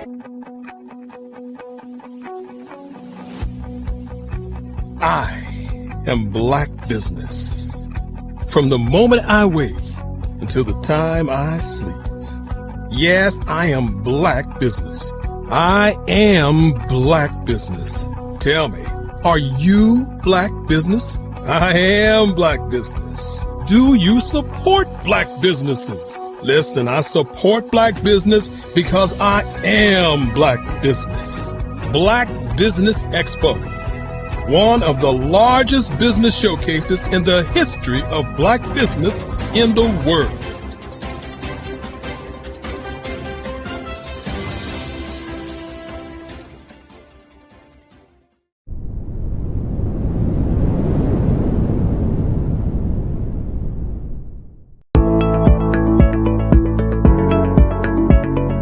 Prepare for what's coming and dominate in economic winter. Stand strong and thrive by showcasing your great products and services globally through the Black Business Network and Black Business Olympics. The Black Business Network has showcased over 2,000 companies with over $7 billion in sales each year. Over 10 million attendees have viewed the rebroadcast each month. Through the Black Business Olympics, unique styles of business training and mentoring are turning students into business owners and entrepreneurial warriors who will dominate in any economy. Gain the ultimate advantage of the Black Business Olympics, 7 days of unbelievable topics and speakers speaking around the globe. Donate your time and experience to provide expertise and scholarships to students worldwide and change the world. Now, more than ever, new insights, tools, strategies, and capabilities are needed. This is your chance for a major presentation to the world. Fill out the form and join the more than 2,000 speakers who have presented to over 200 countries. Join the Black Business Network streaming live into the Metaverse, STEM City, Black Multiverse Enterprises, Hulu, Amazon, YouTube, iHeartRadio, Apple, Facebook, LinkedIn, Pod TV, IBM TV, Spotify, and Google Podcasts. Sign up today. Spaces are limited, and we will see you there.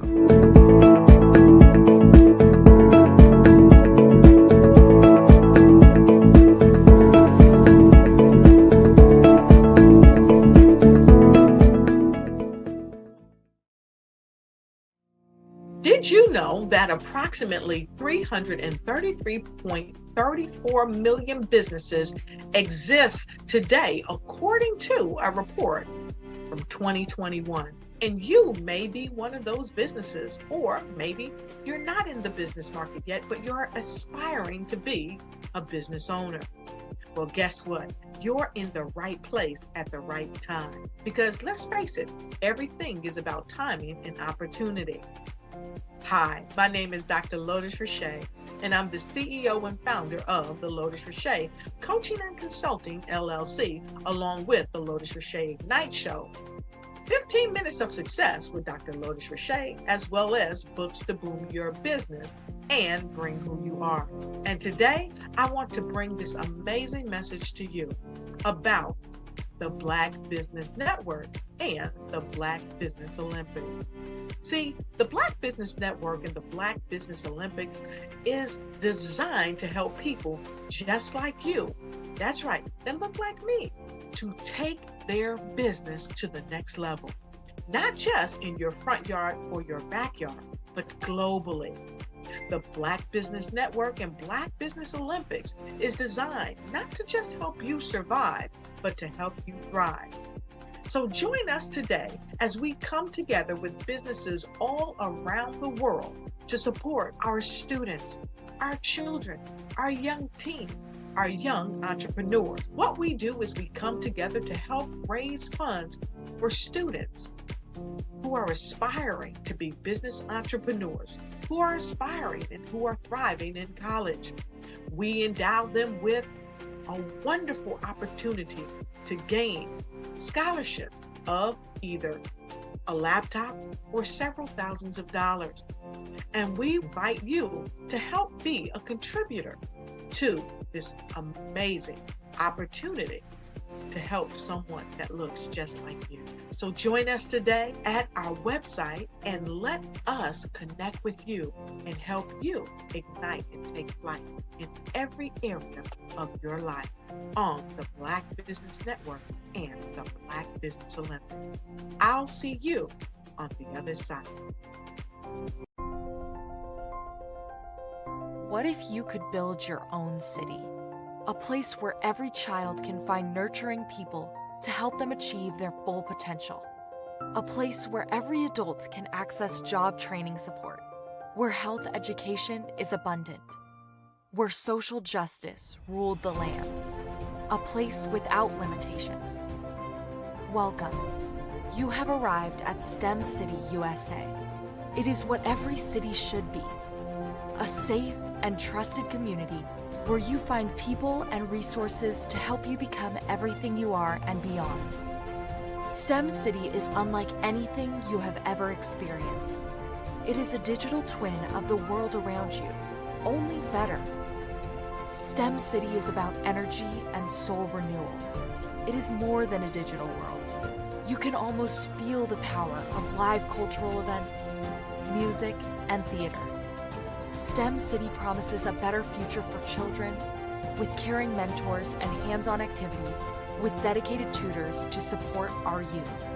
STEM City is your passport to a healthy lifestyle with weekly events addressing our community's many issues. STEM City is your financial well-being with helpful information on wealth management, career advancement, job training, and so much more. STEM City is the community you deserve. It is the city where your dreams can come true. STEM City USA, a place in the sky that is accessible to all who reach for the stars.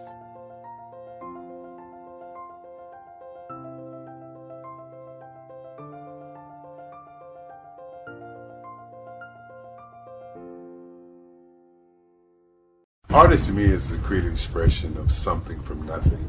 You know, it explodes onto the canvas, or it explodes on in my work. One of the things that I try to do more than anything is I try to just give the lines and the movements and emotions and expressions into to what I do. Art really means to me a chance to express how I feel deep down inside. Most of my art begins as a thought that I might have, you know, whether it's sports, whether it's history, whether it's a woman or a man. It pretty much starts as an idea of thought before I get into the actual image of what I'm going to draw. I do a lot of historical pieces. I was a history minor in college, and I love to do history pieces. And a lot of times I'm thinking about history, and then I try to make that history impact you as you look at it. That's one of the reasons I do pictures so large. People ask me, why do I do the pictures so big? And I tell them, I want the piece to impact them as they're looking at it, to kind of dominate them, dominate their space. And most of my pieces I try to do off page. I don't try to do anything that's going to be in those four corners or in a square. And I want your imagination to be a part of the piece that you're looking at.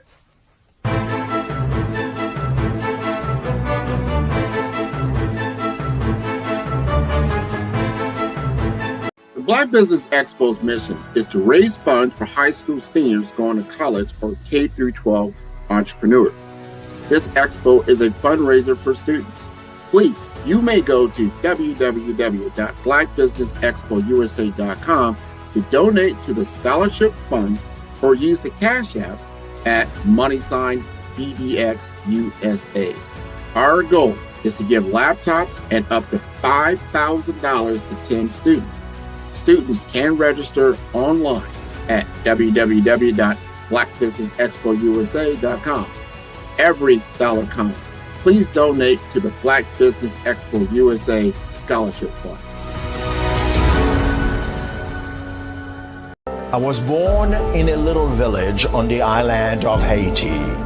Many deadly diseases pounded me. It is as if they were on a mission to end my existence on this earth. I refused to give up. In 1983, I left Haiti and came to the United States of America. And I came with $5, 2 shirts. I didn't speak any English. I came to Atlanta. I got a job. I was a doorman. I was a doorman with a dream. What I used to come on stage. I'd rehearse this moment that I'm standing in front of you. That's the power of a dream. Maybe today is the day you begin acting as if you already have it. And then step out with full force. Take a risk. No condition is permanent. Don't let your situation distract you. You are chosen. You are called. You are born for a purpose in this life.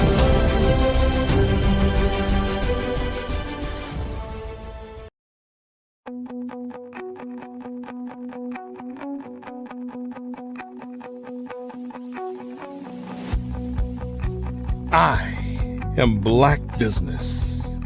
From the moment I wake until the time I sleep. Yes, I am Black Business. I am Black Business. Tell me, are you Black Business? I am Black Business. Do you support Black businesses? Listen, I support Black business because I am Black Business. Black Business Expo, one of the largest business showcases in the history of Black business in the world. The world! Sign up today at www.blackbusinessexpousa.com or call 919-308-9090. I am Black Business.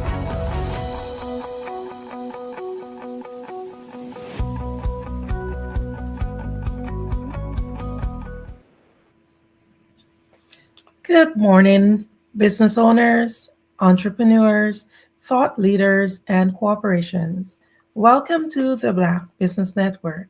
My name is Andrea Adams, and I am your business moderator for this session on the Black Business Network. The Black Business Network is a 24-hour business network showcasing Black businesses, business owners, entrepreneurs, and thought leaders worldwide.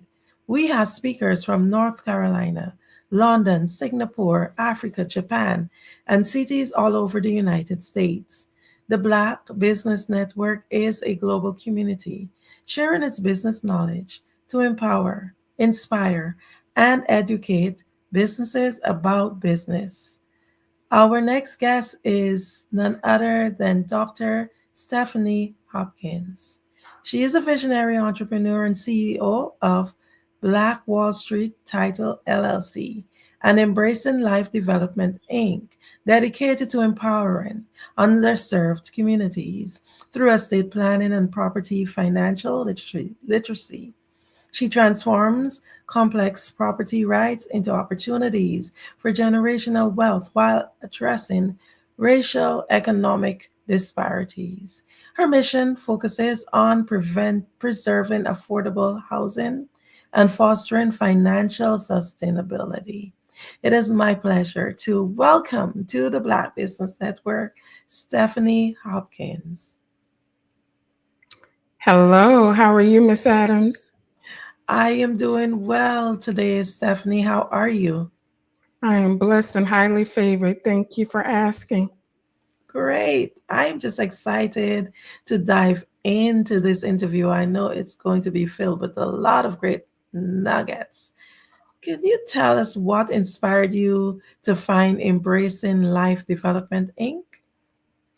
Yes, so my nonprofit, Embracing Life Development Inc., is in remembrance of my mom, who took the time to show me how to protect her kingdom that she built for her family and for her future descendants through the open secret of estate planning. Amazing. Oh, yes, there's definitely wealth there and a solid foundation, no pun intended. Now, what challenges have you faced in the early stages of your nonprofit? So, our biggest challenge has been securing funding. We've reached out to several banking institutions, grocers, or anyone that meets or aligns with our mission. And we advise them up front, via email that we acknowledge that we don't meet all the requirements, but, is there anything else that we can do in lieu of these requirements to gain support? So, unfortunately, we would either not receive a response or we would receive a response of we need to be established for at least 2 years, have filed 2 consecutive years of full IRS Form 990s, and demonstrated significant community support before they would even consider providing us with any grants. So these are the hurdles that we deal with being a new organization at this time. Oh, yes, I can imagine that definitely being quite a challenge. Can you share with us 3 key areas of focus for Embracing Life Development Inc.? Absolutely. So embracing life, our 3 key elements are sustainability, cultural development, and cultural preservation. These are the pillars that our efforts are drawn around. Because what happens is, if we do not preserve our communities, then we could potentially lose our generational wealth. So that's the reason why we're so much into sustainability, cultural development, and cultural preservation. We really want the BIPOC community to understand that if this world one day becomes a minority nation, will they be able to sustain themselves? Wow. Can you tell us what partnerships or collaborations has been the most impactful for your organization? Well, we have partnered with a housing council agency as well as the National Association of Black Realtors. They have been really good partnerships with our organization. These collaborations have allowed for us to reach out to the pre-purchase and current homeowners, providing them with resources and support around their different stages of home ownership journey. Okay, thank you so much, Stephanie. Now, how do you see the role of estate planning in preserving family legacies? Oh, yeah, Miss Adams, this is the only thing that can preserve your family legacy is estate planning. It's the law. To ensure that your wishes are honored, you must put them in writing and be very precise in what your wishes are. It would have to be in a legal binding document that has what I like to tell people, magic language, right? So without this, your legacy is at risk of being ignored along with your wishes, and the government could end up silently becoming the beneficiary of your estate. Wow, that's sad. Wow. So, can you tell us like what specific skills or training you have to do in order to facilitate difficult conversations about death and grief? So I have life experiences, and I have formal experience as well to facilitate these difficult conversations about death and grief. My mom used to always say, "A taught lesson is better than any bought one." So I've learned to combine the two.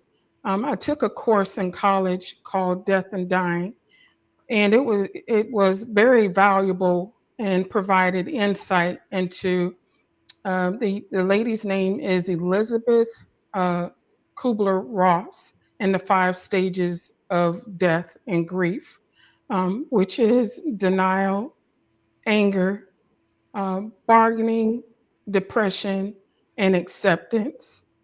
So this foundation, combined with my personal experience, allows me to approach these conversations with empathy, understanding, and just a well-rounded perspective as to around grief. Okay. So, can you share a little bit more about your personal experiences that shaped your approach to discussing mortality? Yes, a lot of people don't know this, but I had lost a child, and that alone really shaped my perspective about immortality. Um, losing your parents and losing 2 siblings, which I have done, doesn't compare to you not outliving a child. because you see that the lost potential that was there for their talents to be birthed into the world, for them to showcase them. So between, again, losing a child, both of my parents, and my two siblings, I am now the oldest in my family, and I hold the job to continue to protect my mother's kingdom for generations to come behind me.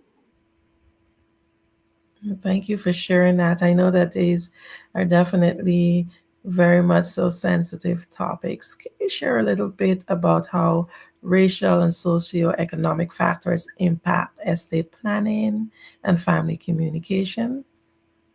Oh, absolutely.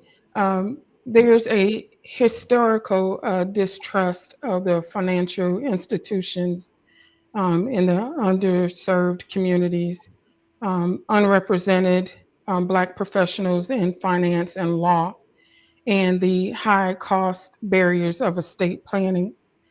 As I've said before in previous interviews, after the emancipation, um, Black people were able to purchase land, but we did not have um, the legal ramifications to protect it, or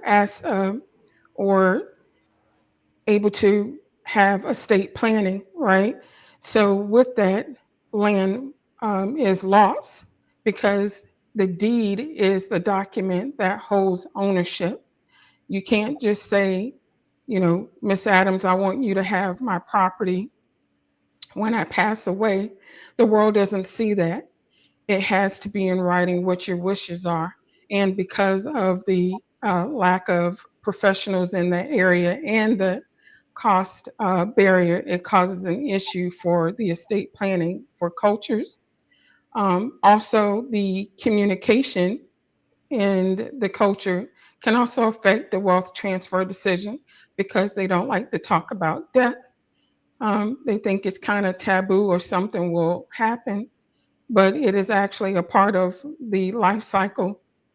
So we're born into risk, and we have to protect ourselves as much as possible for the hard earnings that we create here on earth.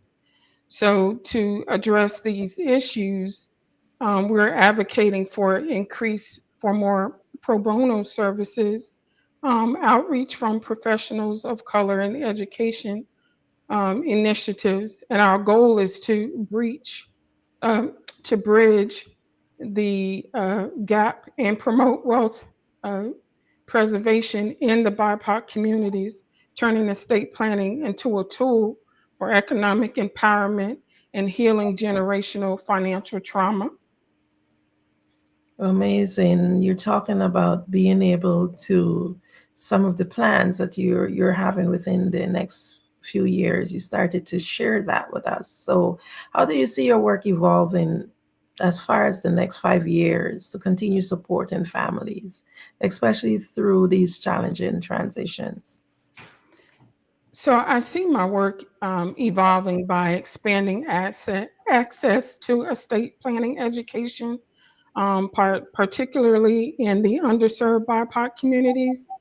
I plan to build more partnerships with culturally diverse professionals, offering more workshops to demystify wealth preservation and to develop more digital tools to make it easier for the BIPOC community to access information in regards to the generational wealth. My goal is to empower families to preserve their wealth and foster open communications about legacies and financial security. Because until we have these conversations, we will continue to lose. We talk about accumulation all the time. Accumulation is um, glorified, right? A lifestyle of all of this money is glorified, but no one is talking about the importance of protection and how to have asset protection, because we work too hard, get up every day, put up with a lot of tomfoolery, on jobs to just allow for our generational wealth to dissipate, to just disappear due to lack of planning. So we're trying to close the gaps, right, as far as payments, right? Cross that barrier to say, hey, if you're low income, we offer free to reduce payment estate planning for you. And we also offer just regular estate planning to anyone who needs attorneys, vetted attorneys to assist them with that as well. Because at the end of the day, what I've noticed is our culture in the BIPOC community, crisis shows your character, right? And it appears that at times they are in need of someone who can step in for them, non-judgmental, give them a safe space to have a conversation about what their needs are, and especially for the elderly. Because right now we are in the times of what they call a silver tsunami, where this is the greatest generational wealth transfer there is. There's going to be statistically over $84 trillion between now and 2045 to change hands in wealth. But without estate planning, the BIPOC community may miss out on that. And they will spend more money in court costs, right? Versus just having an estate plan where their wishes are clear and concise. It brings harmonious harmony between the family members, because a lot of families are dismayed and dismantled because of not having an estate plan. You'll be amazed how people react once someone passes away. And it has to deal with not having a plan, grief, and resentment. That is a bad cocktail, because with grief, I still grieve to this day about my child, my parents, and my siblings, but I'm still able to move on.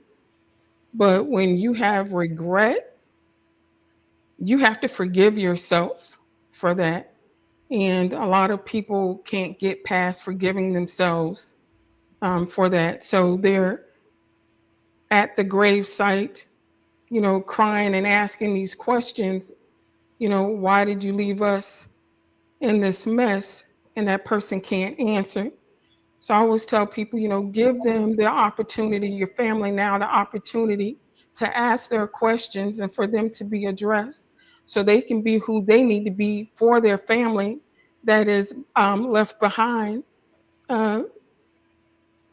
waiting on them, So that's just like, let's say if you had lost someone and your parent has passed away and you're at the grave site trying to figure this out, but you have a whole family that needs you too.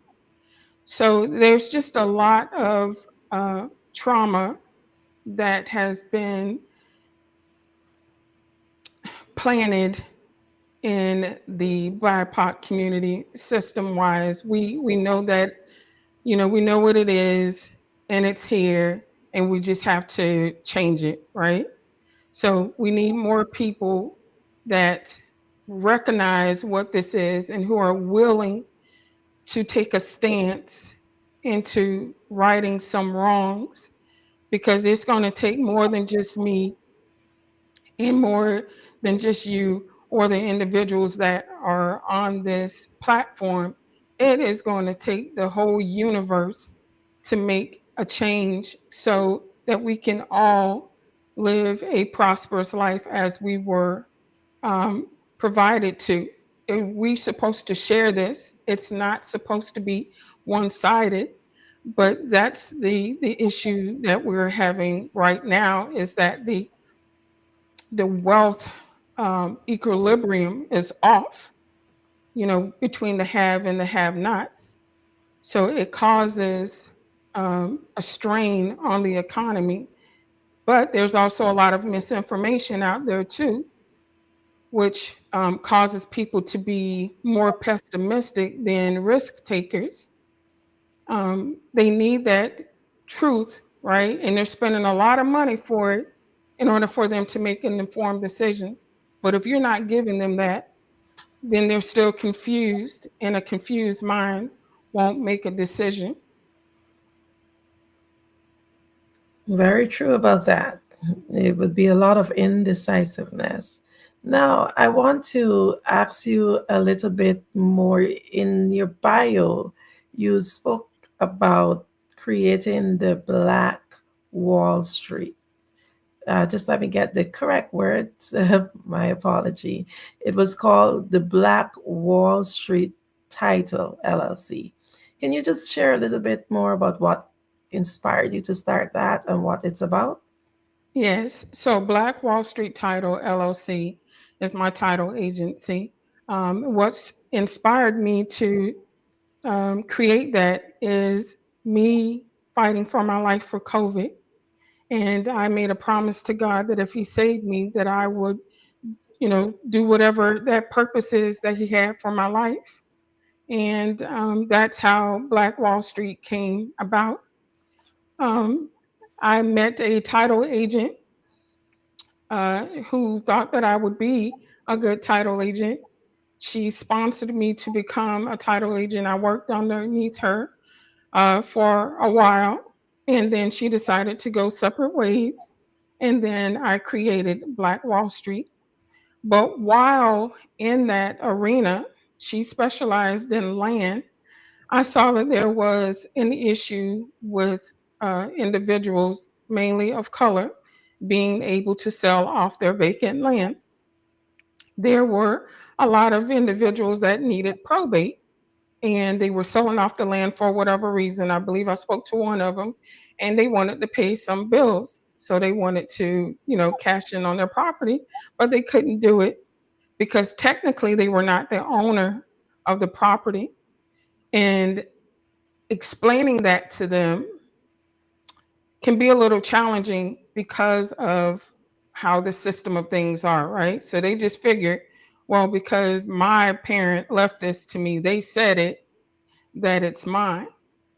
And although it may rightfully be yours, but technically it is not, because it was not in writing. So having that conversation with individuals made me realize this is what he wanted me to see.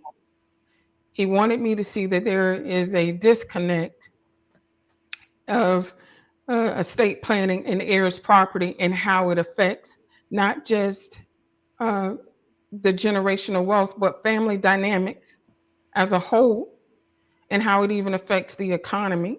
So if we could grab a hold on to this would be a game changer, not only for families, but the whole economic industry. And I am an advocate for anyone who is in the housing industry to consider partnering with us, because we hold the keys to the generational wealth. So you have people go through your programs, right? You teach them how to accumulate, but there's nothing in the wraparound service that talks about how to protect this asset. And when that doesn't happen, it become a vicious cycle. It's almost like you renting something from Aaron's. Let's say Aaron's here in Florida. You rent a TV, and let's say if you pass away, the TV goes back if someone doesn't pay for it, right? So the same thing happens in the house. If the house doesn't have the next owner listed on there, right? So we're not talking about right now if it's dual ownership, right? Because even it can happen then once one of the individuals pass away and this one person left, and then when they pass away, then who's the owner of the house? And that's how I explain to people. There's no one on that title or deed, so no one technically owns that. And when that happens, no one will talk to you. Not the bank, not the accreditor, not the homeowner's insurance, title insurance, because who are you? So now you have to go to the courts, open up an estate, get appointed, that cost, right? So on average, and this is the reason why Embracing Life exists, is on average for a family to go through probate. Right now, the house is about $409,200 for last year, right? The average house, and let's just say that's the only asset. We're not taking in consideration cars and accounts and stuff like that. And just to make this conversation simple, it will cost a family approximately about $15,000 just to probate. Now, after you've gone through the probate, now you want to create your own estate plan, and that could cost between, because you have assets, it may cost you between $1,000 to $4,000 roughly. So you're looking at between like $16,000 to $20,000. So you have this home, right? So you have enough to get into the home, you have the down payment assistance. But what happens when there's no longer you? There are a lot of single parents that are purchasing homes, right? And then you have to care for the children if they're minors. You have to worry about guardianship. If you have a bank account, you're the only person on the bank account. Everything is frozen when the last person passes away. So that's the importance of Black Wall Street title, to bring awareness of the importance of estate planning in the heirs property, as well as Embracing Life, which provides the solution to the problem of heirs property and the passing of generational wealth. Wow. So I have a very interesting question for you, because you mentioned a load of information there. And one of the biggest challenges that people tend to have is the challenge of knowledge. So in terms of especially people who face disparities, so in terms of estate planning and property financial literacy, these things can be really, really intimidating for them. So how are you able to simplify these concepts to make it more, and also to make it more accessible for them, and not only accessible, but in a way that is actionable for your clients? So you're absolutely right. It can be convoluted, right? Because words are, if they're structured correctly, can be a complicated flow, right? Especially in the legal arena. I've also have past studies as a paralegal, so I do understand the complexities of the legal system and the verbiage. But what I had noticed is in the BIPOC communities,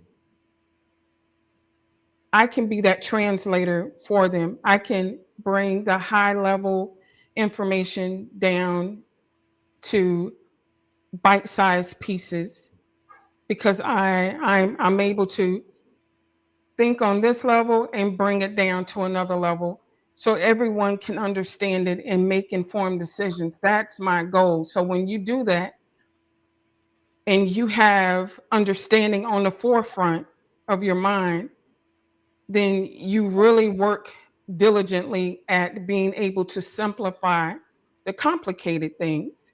So I get to use my interpersonal skills, my emotional intelligence, critical thinking skills, and problem solving abilities to help the community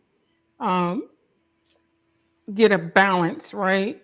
And have a head over heart decisions when dealing with uncertainties, because this arena is very complicated, and frustration comes with not understanding, right?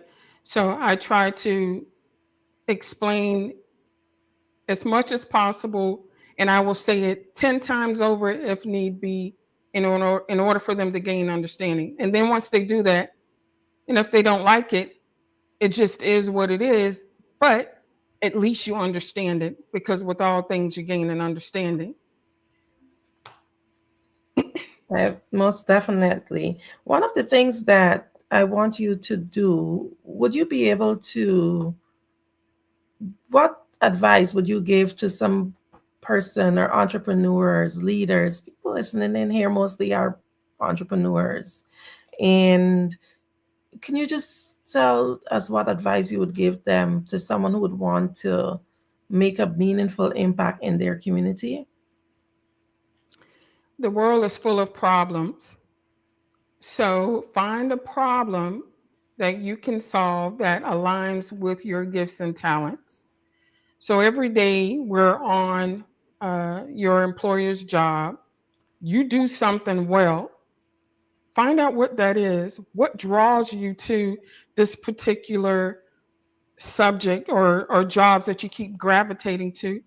Look at, if you went to college or trade school, look at your transcripts and pull out what you may have done that aligns with the problems that are in the world today. And that's how you can make a meaningful impact. And it would also be sustainable as well. Know the difference between what are hobbies and what is sustainability in businesses. So if you want to really make an impact, start looking at your past, because your past will actually lead to your future. Most definitely. It's always definitely connected. Now you talk about economic disparities, and this is something that we it's sometimes swept under the carpet. How does your program address racial and economic disparities? And also, if you can share some challenges that you encountered while working towards equity or equality. So what we do is we talk about the economic disparities as to how we even arrived there, right? Because again, people know us historically, but not personally. And with that, I make our history an asset and not a liability. We already know what it is and how we arrived. Now the thing is, what can we do to make it better? So we'll talk about, this is what we were not allowed to do. Now we can do something about it. And this is what we need to do. So once you identify what the problem is, then you can find that solution. So we hold workshops and we talk about the importance of home equity, right? People see a home, and mainly some of the young kids, I have younger kids myself, and they see a home, but they don't see the value of it, because the value is in the home. It sits there silently. And as you pay down your mortgage, it accumulates, and it's called home equity. So if you could have an estate plan, right, then you can transfer over that home equity to your family, so they can send someone to college, they can start a business. They're having a leg up instead of always starting at zero or allowing the government to come in and interject and take the property. We also teach them about the importance of having a plan and what people are looking for as far as investors, right? So they may see their house as, oh, this is just grandma's house, but these investors see it as future revenue. So they'll get an offer. And let's say the offer is maybe about $70,000 roughly, right, for the types of homes from like 1940s to like 1960s or somewhere type of that, right? And the individual, let's say their pockets are looking kind of funny, right? So they're like, you know what, $70,000 is a lot of money. But if you really think about it, buy 70 things at $1,000, that money is gone. So if they approach you, meaning an investor, I tell them, and they say 70,000, instead of thinking about your temporary circumstance, stop for a second and say, well, wait a minute. How do they know that this house is worth $70,000? At that point, you need to say to yourself, well, I need to get on their level. I need to see what they see, right? So you can make a better decision. So that's what we talk about too, so they can see the importance of the equity in a home and how the economy pretty much works and the importance of housing. Because what will eventually happen, just picture this. What if, you know, all of these investors and the government have access to all the housing, right? We all become renters. And 90% of home ownership for the average person is the way to start generational wealth. So if all these homes are rentals, then how are we going to generate generational wealth? I have a whole subdivision not too far away from me. Nice. And you see these homes, you would think that they were homes for sale. They're all rentals, $1,500 a month. So I tell them too, truth has wings too. So when someone tells you, oh, don't own a home, and they own one, something's wrong with that. Absolutely agree with that. Absolutely agree with that. So we're coming up upon the hour. I want to, before I ask you what motivates you and keep you, I want you to just tell us a little bit about how you help someone when they come into contact with you. How do you help them to get on their journey? So we, you know, do an assessment as to what services do they need, if they need just estate planning or do they need heirs property services. It will be based off of the income guidelines of the government. We will consult with them and then we will proceed to introduce them to the attorneys that we have on board. Um, Even if they need me to be there through the whole process, some ask because I provide them with comfort, and I'm willing to do that as well. So they're not alone. My end game is just to make sure that when I leave this earth, that our culture is sustainable. That's definitely an awesome end game. And what keeps you motivated? What keeps me motivated is just my vision is to see a nation free of wealth disparities. My family, my culture, because I see what I see in the marketplace, it's alarming. And to try to bring attention to the average person to see that, it's kind of challenging. Um, but I tell them, you know, once you know, you have to do something with that information. And to continuously willfully being blind, that's not helping your family at all, or your culture or your neighborhood.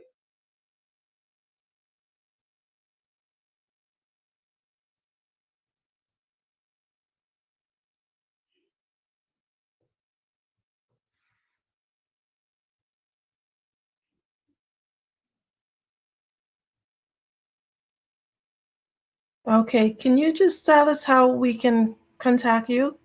Sure, I can be reached at www.stephanie-hopkins.com. Well, thank you so much for all that wealth of information. Thank you so much for saying yes to being here with us on the Black Business Network. You're very welcome. Thank you for having me. It's always A pleasure. Okay, genius is common, and I'll see you on the other side.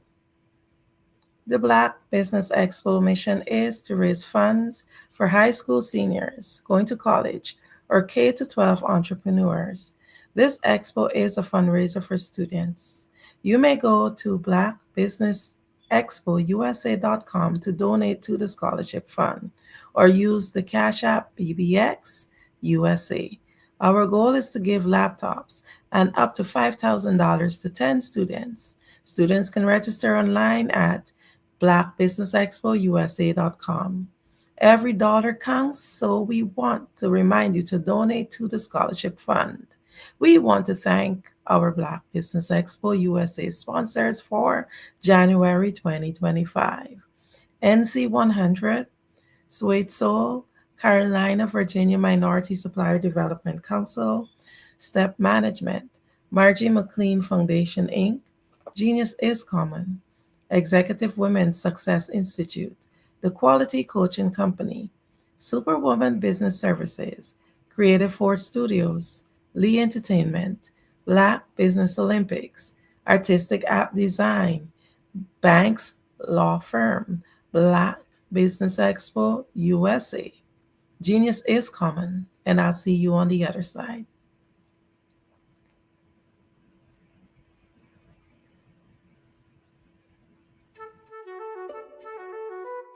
This is Dr. Arnold T. Petsworth. He's the owner of Petsworth Vet World, a veterinary clinic in Hopton, Connecticut. His patients include dog, cat, frog, fish, Goldie, dog, and this alpaca. Due to doctor-patient confidentiality, we can't tell you their names. Business at Vet World was steady, and then quarantine hit. Neighbors brought new four-legged friends into their homes. Bunnies. Bunnies everywhere. Dr. Petsworth welcomed these new patients with open arms. The only problem? There were more appointments than he could manage. That's when Dr. Petsworth turned to his American Express business card, which offers spending potential that's built for his changing business needs. He decided to hire a new assistant, Julio, and with spending power built for business purchases, he used his card to furnish a new exam room. Together, Dr. Petsworth, Julio, and American Express Business made sure all the pets of Hopton got the love and care they deserve. And everyone was happy. Get the card built for business by American Express. Every speaker has a moment where their words can spark inspiration, drive change, and transform lives. But what happens after the applause fades? With 5-star BDM, your voice doesn't have to fade. We transform your live session into a professional ebook. Imagine your session becoming a permanent interactive asset, reaching new audiences across the globe. Like Grant McGough and Dr. Eric Kelly III, whose session on the Mindset Revolution continues to inspire thousands through their custom ebook. Your ideas can become a lasting impact. Turn your session into an ebook that not only tells your story, but expands your reach, builds your brand, and engages your audience. With embedded videos, custom graphics, and a stunning flipbook or PDF format, your message will inspire long after the event is over. And for a limited time only during the Black Business Olympics, get your custom ebook today. This is your chance to transform your message into something truly unforgettable at an unbeatable price. Your package includes a professionally designed ebook, a flipbook or PDF, embedded video of your session, and custom graphics. Everything you need to showcase your message in a way that lasts. With 5-star BDM, your session becomes more than a moment. It becomes an opportunity for growth, greater visibility, and lasting impact. See your influence multiply as your message reaches new clients, partnerships, and platforms. Ready to turn your ideas into a global movement? Visit 5starbdm.com to secure your custom ebook today. Your audience is ready to listen.